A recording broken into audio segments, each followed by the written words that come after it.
Accroche-toi à ton scaphandre, car le rover Curiosity de la NASA vient de tomber sur une formation rocheuse parmi les plus insolites qu'on ait jamais observées. Et il aura fallu que ça se produise un 1h avril. Étrange coïncidence, n'est-ce pas? L'appareil a saisi des clichés de roches qui ressemblent à des os de dragon. Laisse-nous te ramener en 2012, lorsque Curiosity a fait sa grande entrée sur le sol martien. Il s'agissait alors du nec plus ultra des rovers, le plus performant et le plus imposant de l'époque. Et depuis, il n'a cessé d'enchaîner les découvertes. Il a même décelé des traces d'eau et de molécules organiques sur cette planète. Ces trouvailles ont constitué un pas de géant dans cette quête, qui consiste à déterminer si Mars a jamais pu accueillir la vie.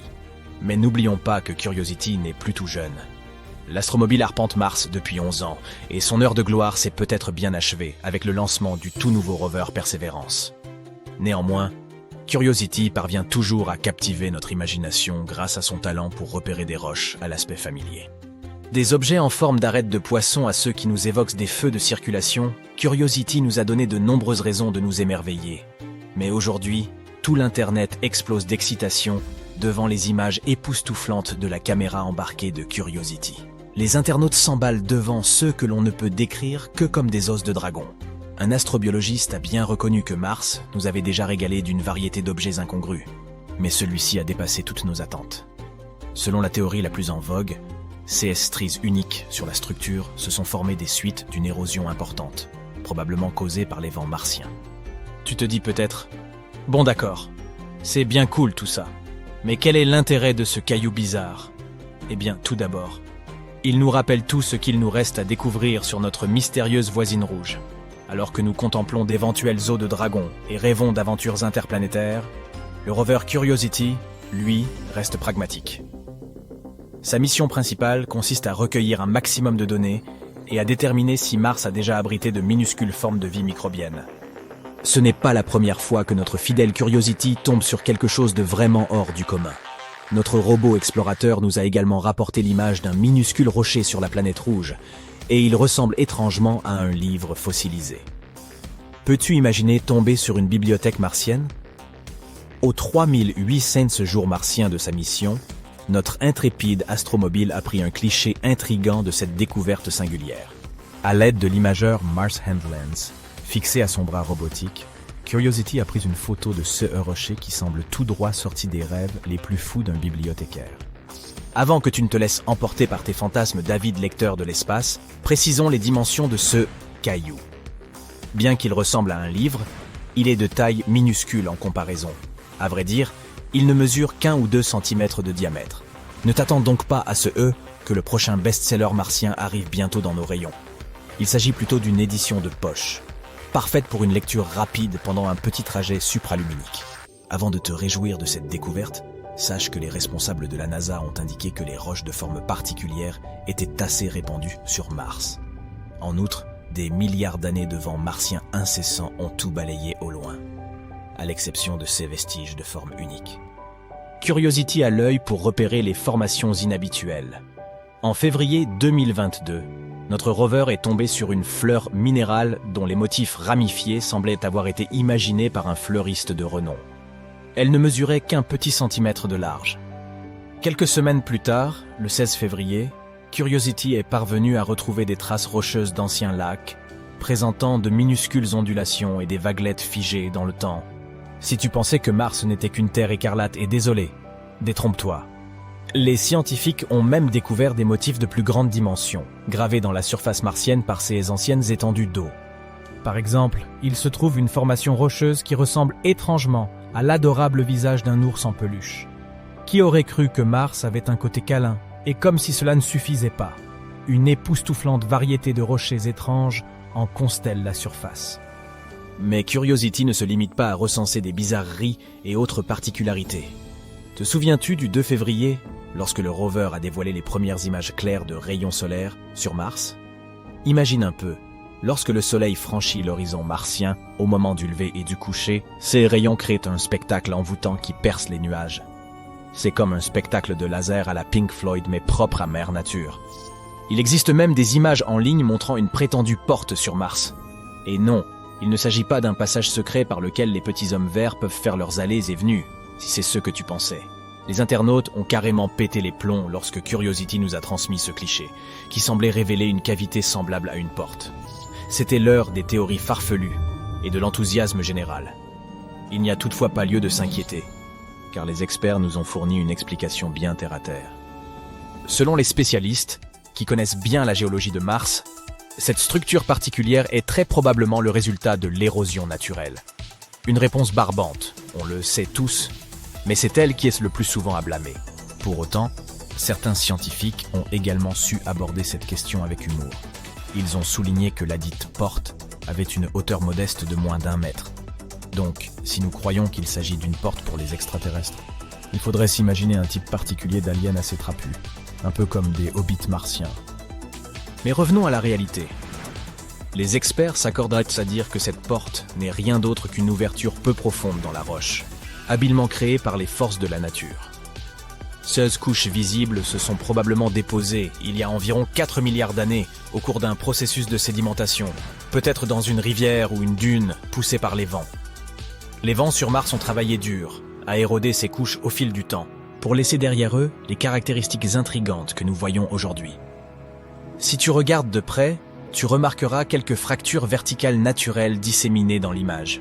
Celles-ci sont le résultat de l'altération des roches martiennes, et la petite structure en forme de grotte que nous avons affectueusement surnommée la porte semble s'être formée à l'intersection de ces fractures et des couches susmentionnées. C'est un peu comme si un énorme rocher martien avait décidé de tomber dessus, créant ainsi cette entrée de grotte fantastique. Il existe également un célèbre cratère martien, qui est tout sauf un trou ordinaire dans le sol. Il est rempli d'opales scintillantes. Selon une nouvelle étude très intéressante, ces mystérieux halos de roches entourant les fissures du cratère martien pourraient en fait être constitués de pierres précieuses, riches en eau. Tu te rends compte? Mars, la planète bling bling. Curiosity est une fois de plus venue à la rescousse et a effectué de sérieuses analyses. Il semblerait qu'il existe sur Mars un ancien lit de lac asséché qui regorge de minéraux rares de type opale. Cieuse pierre pourrait être la preuve que l'eau et la roche se sont bien amusées au fil du temps sous la surface martienne, et bien plus récemment qu'on a pu l'imaginer. Lorsque les scientifiques commencent à parler d'eau, c'est souvent qu'ils sont à la recherche de signes de vie. Après tout, l'eau est indispensable à la vie telle que nous la connaissons. Mais le hic, c'est que l'eau ne coule plus du tout sur Mars. Ces chercheurs chevronnés doivent donc chausser leurs plus belles lunettes et se mettre en quête de traces géologiques, indiquant que de l'eau a déjà existé sur cette planète. Quel est le rapport entre les opales et l'eau à la surface de Mars? Eh bien, pour fabriquer de l'opale, il faut des roches contenant beaucoup de silice et du bon vieux H2O. Et ce n'est pas tout. Les chercheurs se sont également plongés dans les archives d'images du rover Curiosity et ont découvert que ces halos riches en opale ne se trouvaient-ils pas tous au même endroit. Non. Ils semblent être disséminés un peu partout dans le cratère Gale, qui ressemble à l'immense lit d'un lac asséché. Qu'ont fait ensuite nos astucieux scientifiques? Ils ont effectué des tests, bien entendu. À l'aide des instruments sophistiqués de Curiosity, ils ont pu confirmer que ces halos de couleur claire contenaient bien de l'opale. Toutes ces données et les superbes images du halo de fracture prises au début de la mission ont conduit les chercheurs à une conclusion stupéfiante. De l'eau a dû subsister pendant longtemps dans le cratère Gale, et ce, bien après l'assèchement de l'ancien lac. Cela signifie également que la vie pourrait avoir existé sur Mars, et depuis un peu plus longtemps qu'on ne le pensait. Qui sait, peut-être même jusqu'à la période géologique moderne de Mars, qui n'a commencé qu'il y a 2,9 milliards d'années. Sur Mars, on ne trouve rien d'ordinaire. C'est pourquoi un simple rocher repéré par le rover Perseverance dans le cratère G0 a captivé l'attention de tous les chercheurs. Sa surface est couverte de petites sphères. Une texture à la fois étrange et curieusement, douloureusement familière. N'aurions-nous pas déjà vu quelque chose de semblable sur Terre? Oui, absolument. Cela suggère-t-il un lien énigmatique entre la Terre et la planète rouge? Le rover Perseverance, infatigable explorateur de la NASA, a poursuivi son étude de Mars lorsqu'il a aperçu le 5 août 2025 un objet inhabituel, une roche semblant tout droit sortie d'une armurerie médiévale. Elle évoque à la fois le casque d'un chevalier oublié après la bataille et le chapeau pointu d'une sorcière échouée sur la planète rouge. Les chercheurs l'ont baptisé Horneflia, Son sommet arrondi se prolonge par une pointe effilée, et son rebord s'évase avec élégance. Sa surface est irrégulière et constellée de minuscules protubérances. Mais le plus fascinant, c'est que cette roche n'est pas simplement cabossée. Elle se compose presque entièrement de petites sphères. Imaginez du papier bulle froissé, puis recouvert d'une couche de peinture rouge Mars. Et vous y voilà. Les géologues ne se laissent guère impressionner par la forme de cette roche, mais sa composition éveille aussitôt leur curiosité. De minuscules sphères comme celle-ci peuvent se former par divers mécanismes. Altération chimique, activité volcanique, ou encore refroidissement d'une roche vaporisée lors d'un impact de météorite. Sur Terre, des roches présentant des textures semblables proviennent souvent de processus où l'eau joue un rôle déterminant, ce qui explique l'excitation des chercheurs. Si des eaux souterraines ont façonné Orneflia, cela signifierait qu'autrefois, Mars abritait une quantité importante d'eau. Et qui dit eau dit, peut-être, vie. Un autre aspect intrigant de ce casque est qu'il s'agit d'une roche dite flottante. Ce terme désigne une pierre dont l'apparence diffère totalement de celle des formations voisines. Autrement dit, elle ne semble pas provenir du lieu même où le rover l'a découverte. L'hypothèse la plus plausible est qu'elle ait été projetée depuis un autre site, peut-être par une éruption volcanique, ou plus probablement par l'impact d'un astéroïde ayant dispersé des fragments à travers le paysage. Ce qui rend la découverte encore plus captivante, c'est que ce n'est pas la première roche-bulle observée par Perseverance. En mars 2025, il en avait repéré une autre, recouverte elle aussi de sphères, dont certaines présentèrent de petites perforations. En observant attentivement Orneflia, on en distingue également, laissant penser qu'il s'agit de ooïdes, de minuscules grains sphériques et stratifiés. Sur Terre, ces formations naissent lorsque le carbonate de calcium se dépose couche après couche dans des eaux peu profondes. Imaginez une mer chaude et peu profonde, proche de l'équateur. L'eau y est légèrement agitée, les vagues brassent sans cesse les sédiments. C'est dans de tels environnements que naissent les ooïdes. Ils se développent un peu comme des perles à l'intérieur des huîtres.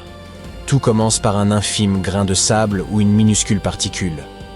L'eau saturée de carbonate de calcium dépose à chaque mouvement des vagues une fine pellicule autour du noyau. Peu à peu, les couches s'accumulent, formant une petite sphère parfaitement lisse.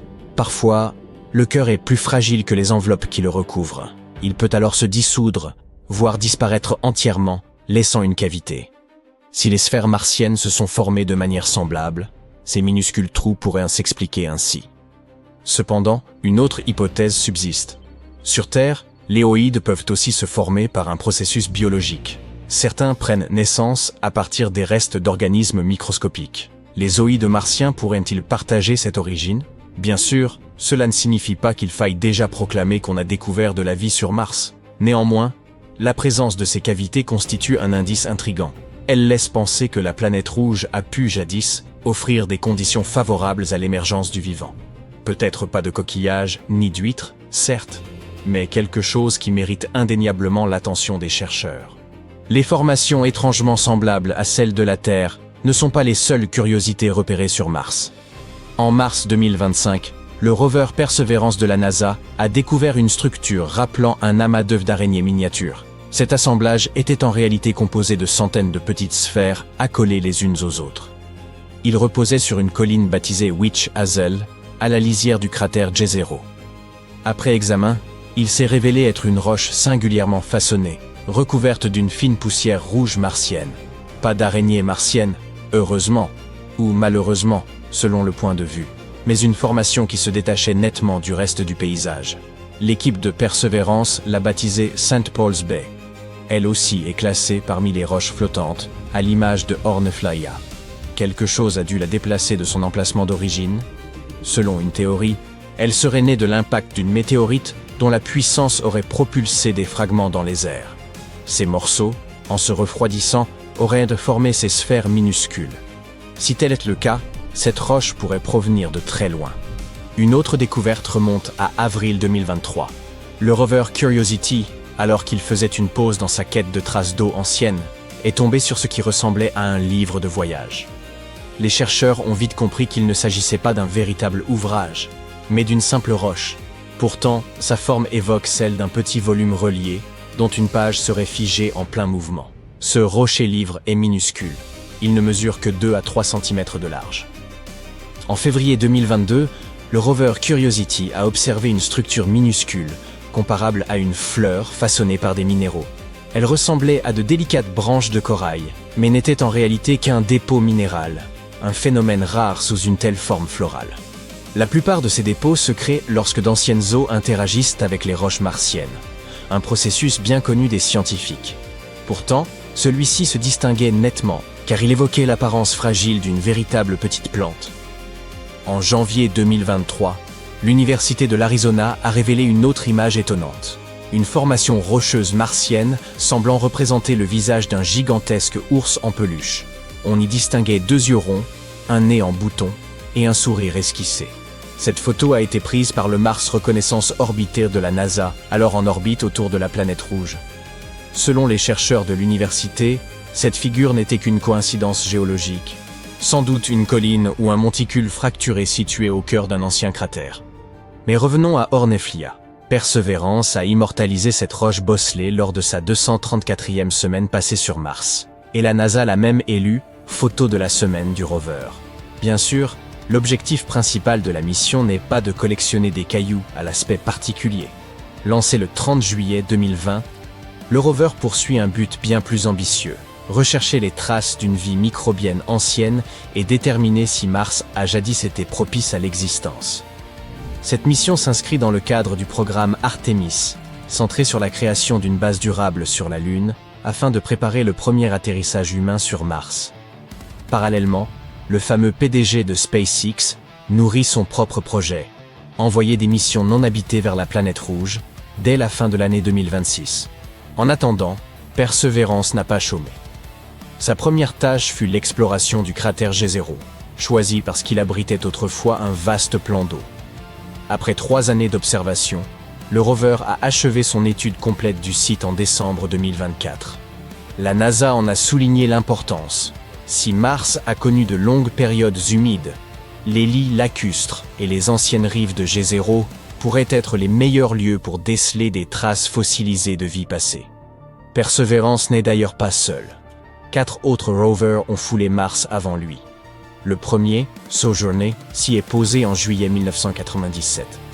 Puis vint Opportunity, prévu pour 3 mois de mission, mais demeuré actif durant 15 années remarquables, jusqu'en 2018. Quant à ces roches bulleuses, les chercheurs ne s'intéressent pas seulement à leur composition. Ils cherchent à savoir où elles se sont formées et si elles reposent en strates, ce qui révélerait comment les matériaux s'y sont accumulés au fil du temps. L'analyse de leur structure singulière pourrait éclairer les processus internes de Mars et la façon dont son environnement a façonné sa surface au fil de milliards d'années et, peut-être, nous rapprocher enfin de la preuve d'une vie passée sur la planète rouge. Wouch! Les tempêtes de poussière sur Mars peuvent être vraiment dingues. Elles se précipitent sur l'hémisphère sud de la planète rouge, en particulier pendant l'été. Ces tempêtes peuvent grossir et englober de vastes étendues de la planète, comme cela s'est produit en janvier 2022. À ce moment-là, une tempête de poussière a recouvert presque 2 fois la superficie des États-Unis. Est-ce que ça pourrait être ce qui a causé la disparition d'un des robots que nous avons envoyés sur Mars? L'atmosphère et le climat sont durs sur Mars. Il s'agit principalement d'un désert avec des vents forts et des températures moyennes de moins 63 degrés Celsius. Elles descendent jusqu'à moins 140 degrés Celsius au pôle pendant l'hiver. Un atterrisseur martien doit être équipé de manière spécifique et être très robuste pour résister à ce genre de conditions. Mais les chercheurs pensaient que celui-ci serait capable d'effectuer le difficile voyage vers la planète rouge. Le 2 juin 2003, une équipe de chercheurs a préparé l'un des robots pionniers qu'ils s'apprêtaient à envoyer dans l'espace. Il s'agissait d'un petit atterrisseur compact nommé Beagle 2. Sa mission consistait à atterrir sur Mars et à rechercher ce que le monde entier cherchait depuis des décennies: de la vie sur la planète rouge. L'atterrissage était prévu le 25 décembre, mais le signal n'est jamais parvenu. L'équipe a essayé de contacter l'engin spatial, mais à un moment donné, ils ont dû accepter qu'ils ne seraient pas en mesure de le joindre. Certains ont estimé que l'atterrissage était finalement trop difficile et complexe, et que l'atterrisseur s'était probablement écrasé, mais ils n'ont pas décelé d'erreur technique. D'autres ont émis une théorie selon laquelle le module aurait pu s'empêtrer dans son propre parachute et tomber à la surface de Mars. Dans tous les cas, le Beagle 2 a été porté disparu jusqu'en 2015, lorsque la NASA a pris des photos de ce qui pourrait être les restes du module perdu. Il ne s'agissait pas seulement de débris endommagés, les composants semblaient en fait intacts. Les restes de la sonde reposaient avec ses panneaux solaires, partiellement déployés à environ 5 km du site où elle était censée se poser. Apparemment, Beagle 2 a réussi à se poser, mais son antenne radio s'est retrouvée coincée. C'est pourquoi les chercheurs n'ont pas pu le contrôler depuis la Terre ou communiquer avec lui. Mais personne ne sait exactement pourquoi c'est arrivé. As-tu déjà entendu parler d'un visage sur Mars ? Dans les années 1970, l'un des orbiteurs de la NASA a pris les célèbres images de la surface martienne qui montraient une formation ressemblant à un visage, comme tu peux le voir dans la partie supérieure de l'image. Si tu fais preuve d'un peu d'imagination, tu peux facilement voir un nez, 2 yeux, une bouche et une coupe de cheveux originale. Certains ont même pensé qu'il s'agissait d'un monument construit sur la planète rouge par une autre civilisation. Et que penses-tu d'autres choses inhabituelles que les gens ont trouvées sur Mars, comme le cratère du visage heureux ? On peut facilement comprendre pourquoi il porte ce surnom. Ou encore des roches de formes différentes, une crêpe, un brachiosaure ou même un poisson. Mars possède aussi une île en forme de gaufre à sa surface. C'est un élément de 2 km de large que l'on peut voir dans une zone de coulée de lave. Cela pourrait être le résultat de la lave qui a poussé cette formation par le dessous. Il semble que les astronomes aient aussi reçu des images de dunes bleues. Il s'agit d'une mer de superbes dunes sombres que des vents violents ont sculptées en longues lignes. Elles entourent la calotte polaire nord de la planète et couvrent une région aussi grande que le Texas. Yeeha! La planète rouge est généralement connue pour ses dunes de sable brun. Alors celles-ci ont certainement été une véritable surprise. Mais en réalité, elles ne sont pas vraiment bleues. Si tu pouvais aller sur Mars en ce moment pour y jeter un coup d'œil, tu verrais que ces dunes sont brunes et oranges comme les autres. Et la photo est une image en fausse couleur. Les scientifiques utilisent souvent les fausses couleurs pour mettre en évidence les différences entre 2 éléments. Par exemple, ici, c'est la différence de profondeur. Par ailleurs, la plus grande vallée sur Mars est si grande qu'elle pourrait avaler notre Grand Canyon au petit déjeuner. C'est un fascinant système de canyon de 4000 km de long, appelé Valles Marineris. Et il est 10 fois plus long que le Grand Canyon. Si on pouvait étirer ce canyon martien, il irait d'une côte à l'autre des États-Unis. Comme Mars n'a pas de tectonique de plaques active, personne ne sait avec certitude comment ce canyon s'est formé. Selon une théorie, une chaîne de volcans, Dôme de Tharsis, située à l'autre côté de Mars, celle qui comprend Olympus Mons, a courbé la croûte martienne depuis le côté opposé de la planète. Cette puissante force a provoqué des fissures dans la croûte et mis en mouvement les énormes quantités d'eau qui se trouvaient sous la surface. Cette eau a ensuite émergé et a sculpté la roche. Cette force a aussi animé les glaciers. Et il semble possible qu'ils aient créé de nouveaux chemins dans ce gigantesque système de canyons. Les volcans de la surface martienne pourraient être entrés en éruption il y a environ 50 000 ans, bien que les éruptions les plus puissantes se soient produites il y a 3 à 4 milliards d'années. Mais la planète ne compte pas de volcans actifs aujourd'hui. L'essentiel de la chaleur stockée à l'intérieur de la planète pendant sa formation s'est dispersé. Donc à présent, la croûte externe de Mars est bien trop épaisse pour que la roche fondue atteigne sa surface. Mais il y a très longtemps, des éruptions ont formé des volcans gigantesques. Et ces volcans ont très probablement joué un rôle important dans la fonte des dépôts de glace, qui ont libéré des crues d'eau sur la surface martienne. Mars a une atmosphère mince, avec un volume de gaz, principalement du dioxyde de carbone, inférieur à 1% de celui de la Terre. Mais il y a 4 milliards d'années, elle était beaucoup plus chaude et humide que maintenant. Son atmosphère devait aussi être plus épaisse qu'à cette époque. C'est pourquoi elle a pu générer un puissant effet de serre et piéger la lumière du Soleil. Mars possédait aussi un puissant champ magnétique. Comme celui de la Terre, il s'était formé à cause des courants de métaux en fusion dans le noyau de la planète. Mais contrairement à notre planète, Mars a perdu son champ magnétique suite au refroidissement de son noyau. Et sans lui, la planète n'avait aucune protection contre les vents solaires, qui sont un flux de particules chargées provenant du Soleil. Le vent solaire a arraché la plupart de l'atmosphère de Mars en seulement 200 millions d'années, à peu de choses près. C'est ce qui rend ces puissantes tempêtes de poussière martienne encore plus intenses. Mars a une histoire fascinante, à en juger par les glaciers de la planète. Planète qui a probablement connu de multiples périodes glaciaires, tout comme la Terre. Une équipe de chercheurs a obtenu des images d'environ 60 000 roches martiennes. Ces roches étaient de différentes tailles et réparties un peu partout, ce qui signifie qu'elles se sont probablement formées au cours de différentes périodes glaciaires. Les glaciers recèlent aussi leur propre histoire. Qui sait quel type de gaz, de roche ou même de microbes pourrait être piégé à l'intérieur ? Si tu pouvais monter dans une machine à remonter le temps et l'arrêter il y a 4 milliards d'années, Sur Mars, bien sûr, il y a de fortes chances que tu assistes à des scènes d'inondations spectaculaires. Peut-être y aura-t-il même une forme de vie à la surface de la planète. Un fort impact de météorites responsable de la formation du cratère Gale sur la planète rouge pourrait être à l'origine de cette méga inondation. Après cette collision, les températures sur la planète sont devenues incroyablement élevées. Cela a provoqué la fonte de toute la glace qui était stockée sur la surface martienne à ce moment-là. L'inondation était tellement immense qu'elle a altéré la structure géologique de la surface de la planète. Elle a creusé de grandes rides et des vagues dans la roche sédimentaire. En parlant d'eau, on a remarqué que de la vapeur s'échappait de l'atmosphère de Mars. De plus, les chercheurs ont trouvé des preuves de présence d'eau à la surface de la planète. Le sol présente des stries sombres qui semblent s'agrandir en été et rétrécir en hiver. La planète compte de nombreuses vallées et rivières asséchées. Il est possible que de l'eau liquide y ait coulé autrefois. Maintenant, la plupart de cette eau pourrait être renfermée dans des calottes glaciaires ou même cachée sous la surface. De plus en plus de choses nous laissent penser que Mars a un jour été habitable. Mars est la seule planète que nous connaissions où vivent uniquement des robots. 5 rovers composent la population martienne. Il s'agit de Perseverance, Opportunity, Spirit, Sojourner et Curiosity. Ces robots sont là pour prendre des photos et prélever des échantillons de sol et d'air et peut-être même trouver de la vie sur la planète rouge. Et un jour, nous les retrouverons peut-être sur Mars. Qui sait? Ah, et au fait, si tu pouvais vraiment monter dans une machine à remonter le temps et l'arrêter il y a 4 milliards d'années sur Mars, j'aimerais beaucoup t'inviter à déjeuner pour en parler.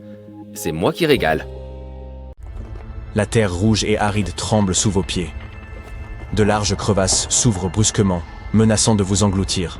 Pourtant, à la différence de la Terre, ces secousses ne proviennent pas des entrailles de la planète. Elles sont provoquées par une menace venue de l'espace.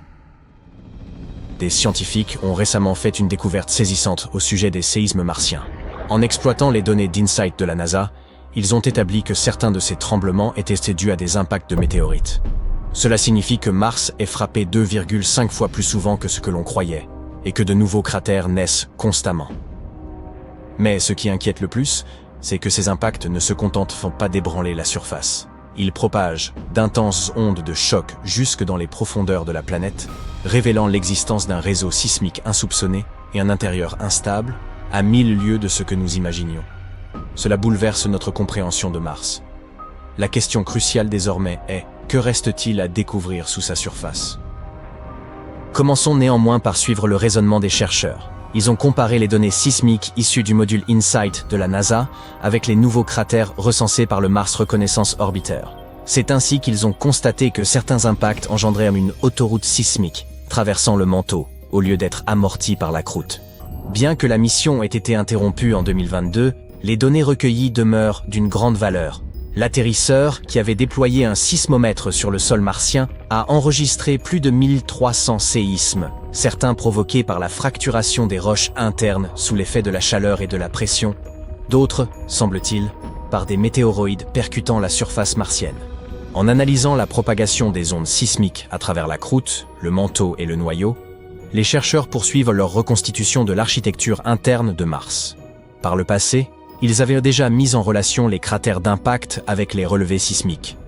Ces nouvelles recherches constituent néanmoins la première fois qu'un impact récent a été formellement corrélé à des secousses enregistrées dans la région de Cerberus Fossae, une zone fortement active située à 1600 km de la sonde InSight. Ce cratère de 21 mètres de diamètre a été détecté bien au-delà de la distance que l'on estimait compatible avec l'intensité des ondes générées. Jusqu'ici, on pensait que la croûte martienne absorbait la majeure partie de l'énergie libérée par les impacts, limitant ainsi la portée des ondes sismiques. Mais l'examen de ce cratère a révélé que les vibrations, loin d'être amorties, ont suivi un trajet plus direct et plus profond à travers le manteau. Cette découverte inattendue suggère l'existence d'une autoroute sismique sur Mars, permettant aux secousses de se propager sur de bien plus grandes distances qu'on ne l'imaginait. L'équipe d'InSight doit désormais revoir ses modèles concernant la structure et la composition interne de la planète. Une meilleure compréhension de la manière dont les signaux sismiques générés par impact atteignent de telles profondeurs pourrait en découler. Le traitement manuel de ces données colossales aurait exigé des années, mais de nouveaux outils permettent aujourd'hui de réduire en quelques jours des dizaines de milliers d'images à une poignée seulement. Les chercheurs ont donc ciblé les cratères situés dans un rayon d'environ 3000 km autour de la position d'InSight. Leur objectif était de repérer ceux qui s'étaient formés durant l'activité du sismomètre. En comparant les clichés capturés avant et après par la Context Camera, ils ont identifié 123 cratères récents à croiser avec les données sismiques. Parmi eux, 49 correspondaient potentiellement à des secousses enregistrées. Et après analyse supplémentaire, c'est le cratère de 21 mètres situé dans Cerberus Fossae qui a été retenu comme la découverte majeure. Cette avancée pourrait permettre aux scientifiques de mieux distinguer les signaux liés à des séismes internes de ceux provoqués par des impacts de météoroïdes. Jusqu'à présent, Cerberus Fossae était considéré comme une source importante de vibrations sismiques de haute fréquence liées à des phénomènes internes. Mais les nouvelles données indiquent qu'une part de cette activité pourrait, en réalité, avoir pour origine des impacts venus de l'extérieur. Un autre mystère que les scientifiques tentent de percer depuis un demi-siècle est la raison pour laquelle Mars présente deux hémisphères aussi distincts. Les enregistrements des séismes martiens pourraient enfin leur avoir fourni une piste. Depuis les années 70, les scientifiques ont établi que Mars se divise en deux grandes zones distinctes. Les basses plaines septentrionales s'étendent sur près des 2/3 de l'hémisphère nord, tandis que les hautes terres méridionales occupent le reste. Ces dernières s'élèvent à près de 5 km au-dessus des plaines du nord, et leur croûte, cette enveloppe externe semblable à une carapace, s'y révèle plus épaisse. Cette étrange asymétrie géologique porte le nom de dichotomie martienne. Deux hypothèses sont avancées pour expliquer cet écart. La première évoque un processus interne encore mal compris, qui aurait façonné cette dissymétrie. La seconde suppose qu'un gigantesque impact, sans doute provoqué par un corps céleste de la taille d'une lune, ou par une série de collisions plus modestes, aurait profondément remanié la surface martienne. Cependant, l'ancienneté du sol martien complique l'identification précise de l'événement en cause. Mais une étude récente, publiée le 27 décembre 2024, s'est appuyée sur les données sismiques recueillies par l'atterrisseur InSight, afin de déterminer si cette singularité trouvait son origine dans les profondeurs mêmes de la planète. Installé à proximité de la frontière séparant les basses plaines nordiques des hautes terres méridionales, InSight avait pour mission d'enregistrer les ondes issues des séismes martiens, lesquels traversent le manteau, cette couche rocheuse située sous la croûte. Les chercheurs ont ainsi comparé le comportement de ces ondes sous chacune des deux régions, dans l'espoir d'y déceler d'éventuelles différences structurelles.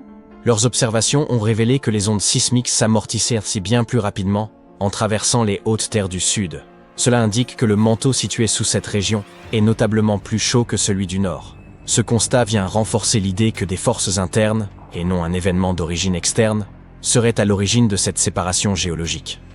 L'équipe de recherche estime que cet écart thermique pourrait remonter à une ancienne activité tectonique qui, jadis, modela la planète avant de cesser en deux. Autrefois, Mars aurait en effet possédé un système de plaques tectoniques mobiles, comparable à celui de la Terre. En se déplaçant, ces plaques et le magma sous-jacent auraient pu engendrer la dichotomie martienne. Mais ce mouvement s'étant interrompu, il aurait laissé place à ce que les spécialistes appellent un couvercle stagnant, une couche épaisse et rigide recouvrant les entrailles en fusion de la planète. Si cette hypothèse se confirme, elle impliquerait que le manteau sous les hautes terres du sud continue lentement à s'élever, tandis que celui des basses plaines septentrionales s'enfoncerait davantage vers le noyau. Ce mécanisme en cours pourrait rendre compte de l'épaisseur accrue de la croûte martienne dans l'hémisphère sud. Néanmoins, l'éventualité d'un impact cosmique majeur à l'origine de cette dichotomie ne peut être totalement écartée.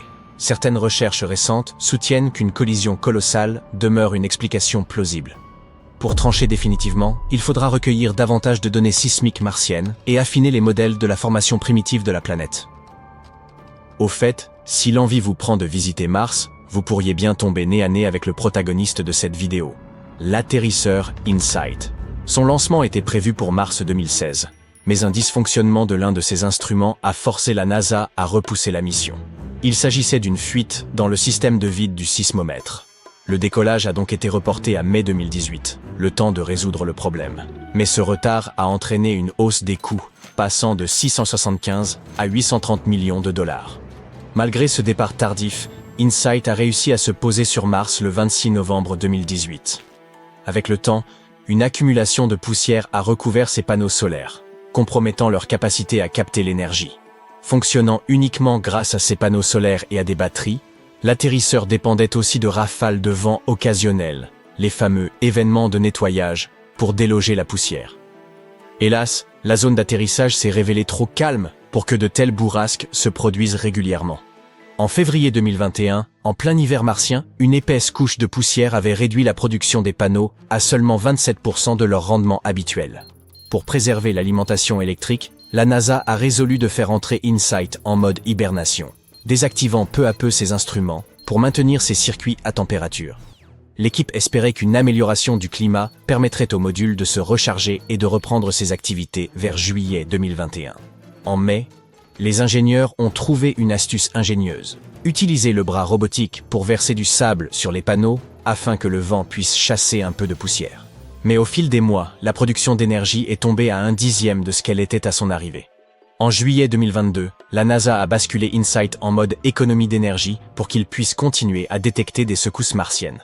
L'atterrisseur a tenu jusqu'à décembre 2022, puis, le 20 décembre, l'agence spatiale a annoncé avoir perdu le contact avec l'appareil 5 jours plus tôt. La mission a officiellement pris fin le 21 décembre 2022. Comme la locomotive d'un célèbre conte, le rover Curiosity de la NASA a courageusement parcouru le cratère Gale, sur Mars, essayant de comprendre ce qui a bien pu se passer il y a des milliards d'années pour que cette planète devienne un désert rouge. Et il semblerait qu'il soit finalement tombé sur quelque chose. Alors que la vie semble aujourd'hui impossible sur Mars, il se pourrait qu'il y ait eu, à une époque très lointaine, un monde plus proche de la Terre, avec une atmosphère épaisse, de l'eau et même de la vie. Et il semble que les choses n'aient changé que récemment. Des études montrent qu'il y a seulement 3 milliards d'années, l'hémisphère nord de Mars aurait abrité un océan stable. Sur Terre, l'air de l'Archéen battait son plein. Les volcans se déchaînaient et la vie faisait ses premiers pas. Et elle faisait peut-être aussi ses premiers pas sur Mars. Il ne s'agissait pas d'un désert glacé comme l'Antarctique. On y trouvait bien une étendue d'eau semblable à nos océans. Ce climat proche de celui de la Terre a prolongé la période d'habitabilité de Mars d'environ 500 millions d'années, par rapport à ce que l'on pensait jusqu'à présent. En d'autres termes, pendant un demi-milliard d'années, Mars était exactement comme notre planète, avec des conditions idéales pour l'apparition de la vie. Mais il s'est passé quelque chose qui a changé les choses pour toujours. L'atmosphère s'est raréfiée. Mars a perdu ses océans et est devenu l'endroit froid et désolé que nous connaissons aujourd'hui. Le mystère est resté entier pendant un long moment. Mais voilà que Curiosity est tombé sur quelque chose d'intéressant dans le cratère Gale. Un vaste bassin à la surface de Mars où, il y a des milliards d'années, l'eau s'écoulait librement. Il y a trouvé des carbonates qui pourraient bien nous renseigner sur l'ancien climat de la planète rouge. Il s'agit de minéraux qui se forment lorsque le dioxyde de carbone, ou CO2, se dissout dans l'eau. Cela signifie que, pour les créer, vous avez besoin de deux choses, une atmosphère épaisse et de l'eau liquide. Sur Terre, le CO2 est très important parce qu'il aide à piéger la chaleur du Soleil dans notre atmosphère. Cela permet à notre planète de rester suffisamment chaude pour que la vie s'y développe. Les plantes consomment ce CO2 lors de la photosynthèse et créent l'oxygène dont les humains et les animaux ont besoin pour respirer. Sur Mars, la présence de CO2 nous indique qu'il y avait bien là un système climatique fonctionnel. Lorsque le CO2 commence à se dissoudre dans l'eau, il réagit avec certains minéraux du sol, comme le calcium ou le magnésium, et crée des carbonates. C'est un peu comme la formation des coquillages dans les océans, ici sur Terre. Mais là, ce sont des roches qui se forment. Et cette découverte est énorme. Ces carbonates sont en quelque sorte les fossiles de l'ancien climat de la planète. Ils contiennent des informations sur les conditions qui régnaient sur Mars il y a très longtemps. En les étudiant, les scientifiques peuvent en savoir plus sur le passé de la planète et remonter jusqu'à l'époque où il y avait de l'eau. Ils peuvent nous renseigner sur l'évolution de l'atmosphère martienne, nous montrer si l'atmosphère était chaude ou froide, s'il y avait beaucoup d'eau et ce qu'il est advenu de la planète en général. Heureusement, Curiosity peut étudier tout cela sur place. Il est équipé d'un instrument permettant l'analyse des échantillons et d'un spectromètre à laser accordable. Ils permettent aux scientifiques de mener l'enquête. Le premier est un mini-laboratoire sur roue. Il est capable de chauffer des échantillons de roches martiennes à des températures extrêmes. Ces deux fours peuvent chauffer jusqu'à près de 1000 degrés Celsius. Cette chaleur intense provoque la libération des gaz emprisonnés dans les roches, qui sont comme les anciennes empreintes digitales de l'atmosphère de Mars. Une fois ces gaz libérés, le spectromètre les analyse en détail, les réduisant à leurs plus infimes composantes. Ce que les scientifiques ont découvert a bouleversé nos hypothèses sur l'habitabilité de Mars. Il s'avère que non seulement il y a eu de l'eau sur cette planète, mais aussi que quelque chose a conduit à son assèchement et à son refroidissement progressif.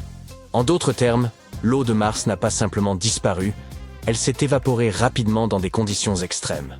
Que s'est-il donc passé? Les astronomes ont avancé deux explications possibles. Selon la première, Mars aurait traversé des périodes tantôt humides, tantôt sèches. L'eau ne se maintenait pas très longtemps. Elle apparaissait par à-coups, avec des périodes où la planète s'asséchait, puis redevenait humide. La deuxième possibilité est plus intense. L'eau qui se trouvait là était incroyablement salée et froide. Au lieu d'être liquide, elle était donc principalement gelée. La planète aurait alors été beaucoup trop hostile pour la vie telle que nous la connaissons, avec des conditions trop extrêmes pour que quoi que ce soit puisse y survivre. Ces deux possibilités signifient malheureusement que Mars n'a jamais été un lieu agréable et plein de vie, comme certains l'espéraient. En tout cas, pas à la surface. Cela ne veut pas dire que la vie souterraine n'a pas pu exister. Cela reste une possibilité. Et pour en savoir plus, nous devons continuer à chercher des indices de la présence d'eau. En effet, après des années d'exploration, les scientifiques viennent de faire une découverte stupéfiante. Sous la surface rocheuse de la planète rouge se cache un réservoir d'eau liquide. De l'eau véritable, cette fois. Pas de la glace des calottes ou de la vapeur atmosphérique. Mais elle se trouve à des kilomètres sous la croûte martienne. Cette découverte provient des données recueillies par l'atterrisseur InSight de la NASA.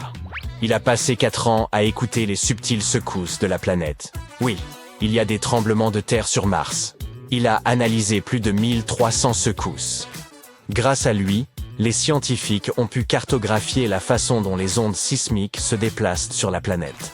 Et ils ont ainsi découvert des poches d'eau liquide enfouies entre 9,7 et 19,3 km sous la surface. Pas un lac unique, mais plusieurs bassins. Ces méthodes sont les mêmes que celles que l'on utilise sur Terre pour trouver de l'eau, du pétrole et du gaz. Ils ont ainsi pu reconstituer le système souterrain martien. En effet, une partie de l'eau de la planète s'est échappée dans l'espace lorsque Mars a perdu son épaisse atmosphère protectrice.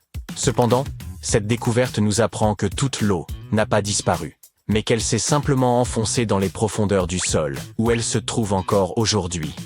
Si près du but, mais encore hors de portée. C'est un grand pas en avant. L'eau est la molécule la plus importante lorsqu'il s'agit de façonner le destin d'une planète. De plus, même si nous avons dit que Mars ne grouillait pas de vie autrefois, cela n'enlève rien à la possibilité que certaines formes puissent bel et bien exister aujourd'hui. Si de l'eau liquide existe encore dans les profondeurs de la planète, des microbes pourraient-ils s'y cacher? La vie telle que nous la connaissons ne peut survivre sans eau liquide. L'idée de la vie sur Mars est donc devenue plus que jamais plausible. Mais il y a un hic. Si cette eau peut sembler être un jackpot pour les futurs projets de colonisation martienne, elle ne sera pas facile à atteindre.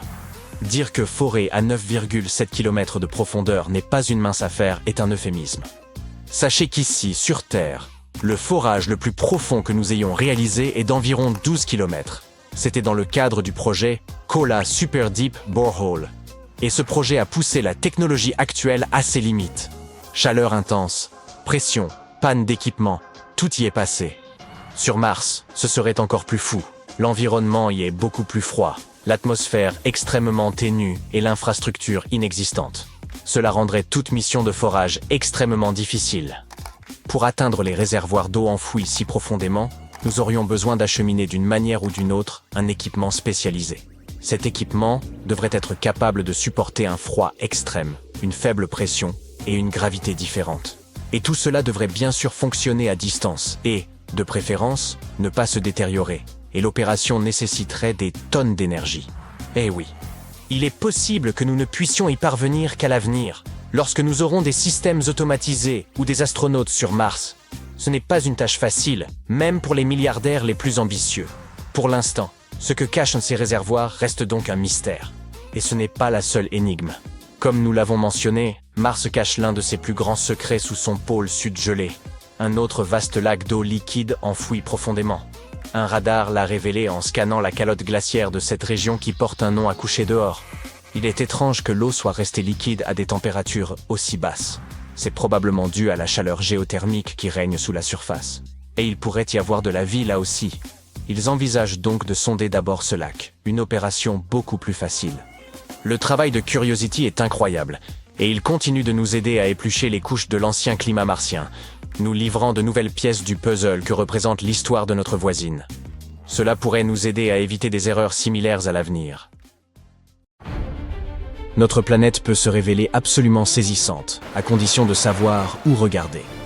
Des vagues verdoyantes du Groenland au désert luisant comme de l'or en fusion, la Terre s'apparente à une œuvre d'art vivante. Pourtant, il existe quelque chose d'encore plus précieux que de savoir quoi observer. C'est de savoir d'où observer. Ainsi, à quelques centaines de kilomètres au-dessus de la surface, là où évoluent les satellites, il devient possible de distinguer des visages dans les déserts, des cœurs dans le sable, des spirales, des crânes, ainsi que des lacs miroitants renvoyant directement la lumière du soleil. Voilà certaines des choses les plus étranges que l'on puisse voir depuis l'espace. Au cœur du désert du Sahara, des satellites ont un jour repéré une forme destinée, en apparence, à effrayer d'éventuels visiteurs venus du cosmos. Un crâne colossal semblant fixer le ciel. Ses orbites béantes, sa longue arête nasale et ses contours fissurés présentèrent une troublante ressemblance humaine. Comme si une entité gigantesque avait été fossilisée sous le sable. L'image s'est rapidement propagée en ligne, suscitant des interrogations. Vestiges d'un géant ancien, monument oublié, voire traces d'une civilisation engloutie par le désert depuis des âges. Pourtant, la réalité est d'ordre géologique. Ce crâne n'est ni fossile, ni ruine, mais le vestige d'un ancien cratère volcanique façonné par une éruption massive survenue il y a des centaines de milliers d'années. Au fil du temps, les vents implacables ont érodé les roches les plus tendres, tandis que les couches plus résistantes demeuraient, formant crêtes, cavités et dépressions. Lorsque la lumière solaire l'éclaire sous l'angle adéquat, les ombres s'assemblent alors parfaitement, achevant l'illusion d'un visage. Dans le désert du Namib, se trouve une merveille naturelle saisissante, les cercles de fées, des zones dénudées de formes globalement circulaires au sein des prairies. Observés depuis le ciel, ils apparaissent comme des cercles presque parfaits, découpés dans le paysage sableux, entourés de dunes dorées, scintillantes. Certains y ont vu un ancien cratère, voire un site rituel dissimulé par les sables. D'autres ont supposé la trace d'un lac disparu depuis longtemps, ou l'impact d'une météorite tombée il y a des millions d'années. Pourtant, l'explication est peut-être encore plus captivante. Cette formation se situe dans une région réputée pour ses cercles de fées, des milliers de mystérieuses taches circulaires disséminées à travers la Namibie. Pendant des décennies, leur origine est restée inconnue. Des chercheurs ont finalement établi que ces structures apparaissent naturellement, façonnées par le vent, les racines et même des colonies de termites rivalisant pour l'accès à une eau rare. Avec le temps, ces cercles modestes peuvent fusionner pour former des anneaux plus vastes et remarquablement réguliers, comme celui que les satellites surnomment aujourd'hui le cœur du désert. Le désert est déjà impressionnant au sol, mais depuis l'espace, son immensité impose le silence. Au cœur des Badlands canadiennes, les satellites distinguent une formation qui évoque de façon frappante un visage humain, semblant reposer de côté dans la Terre.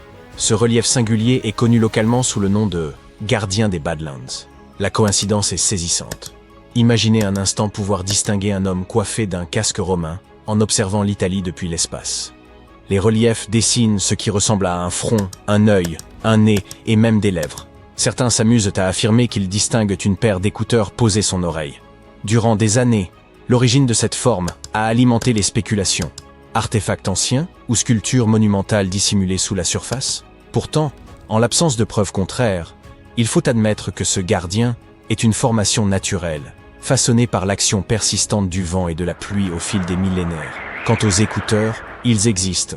Enfin, presque. Il s'agit en réalité d'une route et d'une plateforme de puits pétroliers, aménagées bien après que la nature eut composé cette œuvre.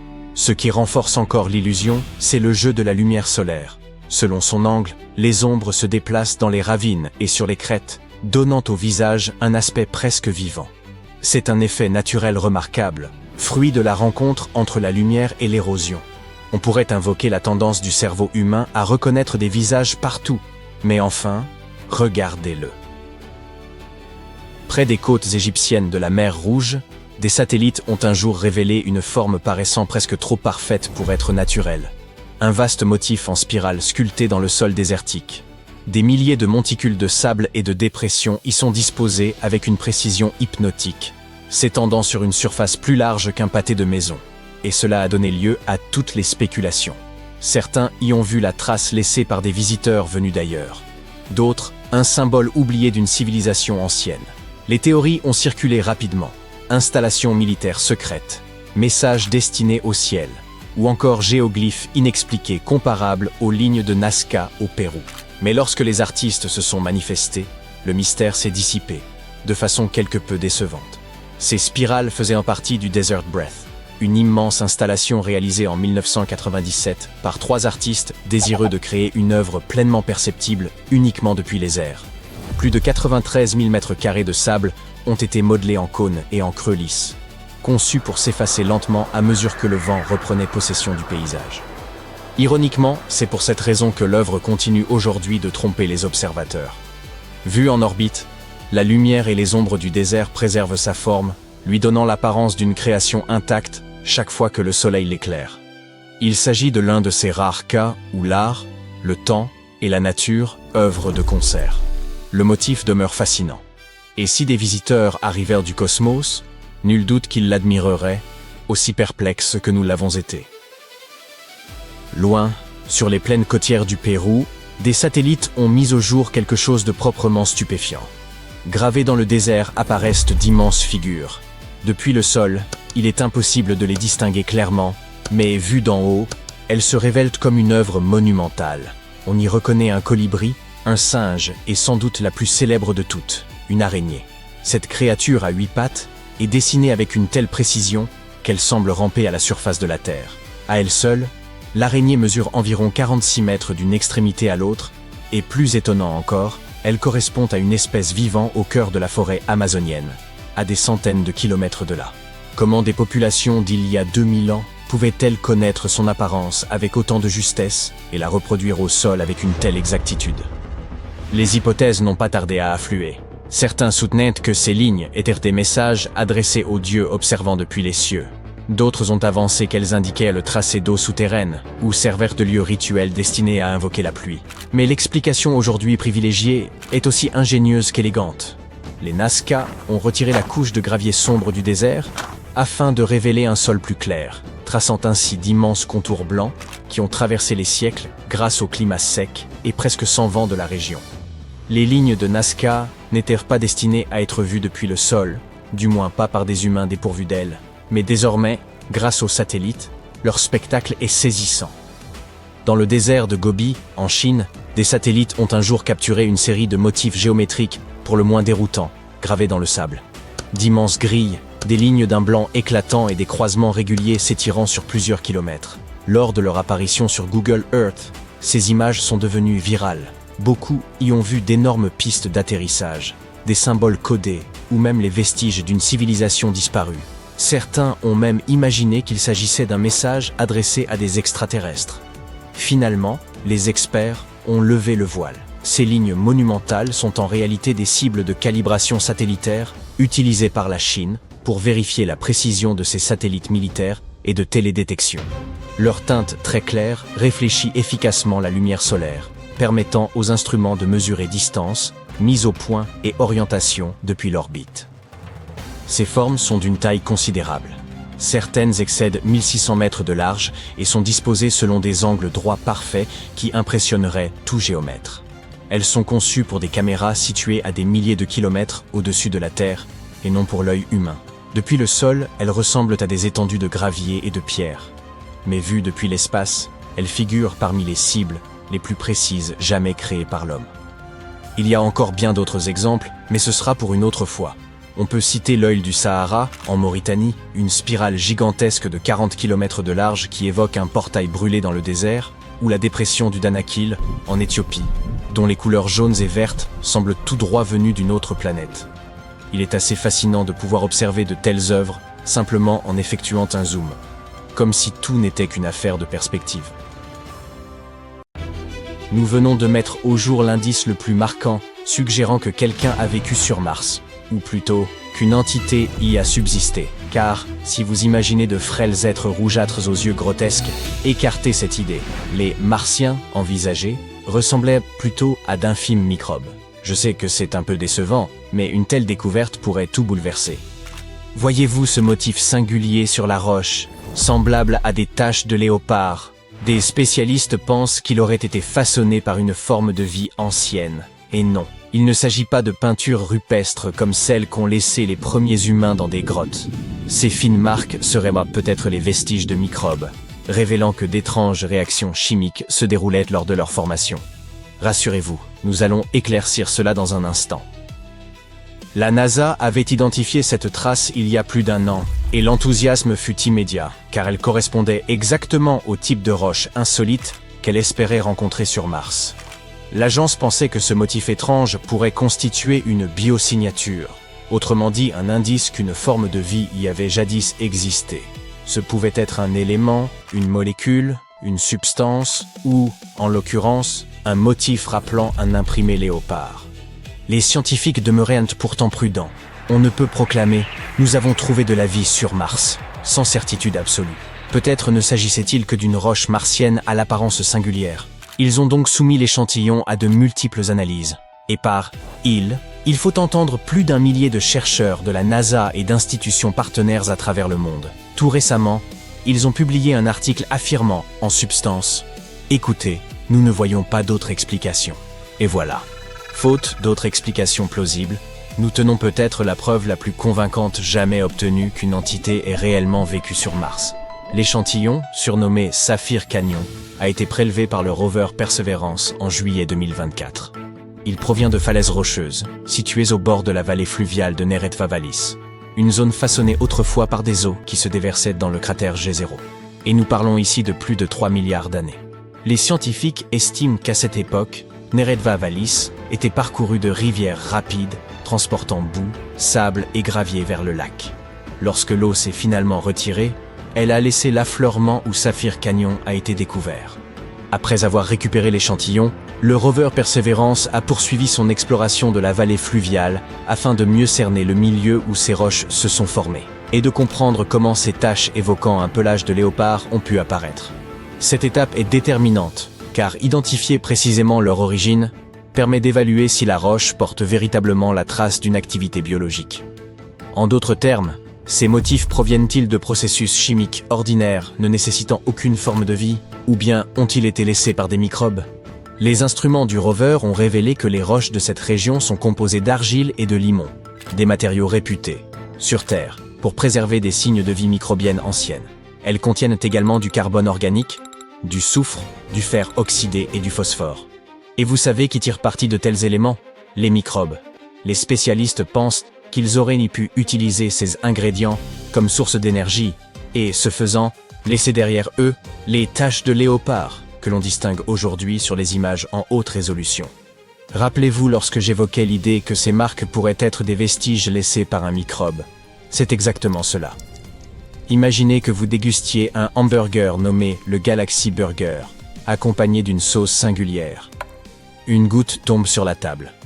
Vous ne l'essuyez pas, puis vous disparaissez aussitôt. Plus tard, des enquêteurs arrivent pour déterminer si vous étiez présent. Tout ce qu'ils trouvent, c'est cette goutte de sauce, vos restes. Grâce à elle, ils sauraient précisément ce que vous mangiez, le Galaxy Burger. En revanche, prouver que vous étiez réellement là demeure ardu, car cette goutte aurait pu se retrouver à cet endroit de bien d'autres façons. Il en va de même pour ces taches de léopard. Rien qu'en les observant, les chercheurs peuvent déjà en tirer quelques indications. Par exemple, le motif révèle la présence de 2 minéraux riches en fer, la vivianite et la grégite. Sur Terre, la vivianite apparaît souvent dans des sédiments proches de matières organiques, en décomposition, ou dans des zones humides. De manière comparable, des microbes peuvent aussi générer de la grégite. Lorsqu'on retrouve les deux ensemble, tout suggère qu'ils se sont formés au gré de réactions de transfert d'électrons entre le sédiment et la matière organique. Cela pourrait constituer une véritable signature de vie microbienne, puisque les microbes exploitent ces réactions pour obtenir de l'énergie et croître. Ainsi, pour reprendre l'analogie du hamburger, ces taches seraient comparables à la goutte de sauce, le résidu laissé par le processus d'acquisition d'énergie. Cependant, ce n'est pas la seule hypothèse envisagée. L'équipe a aussi relevé la possible présence d'hématite dans la roche.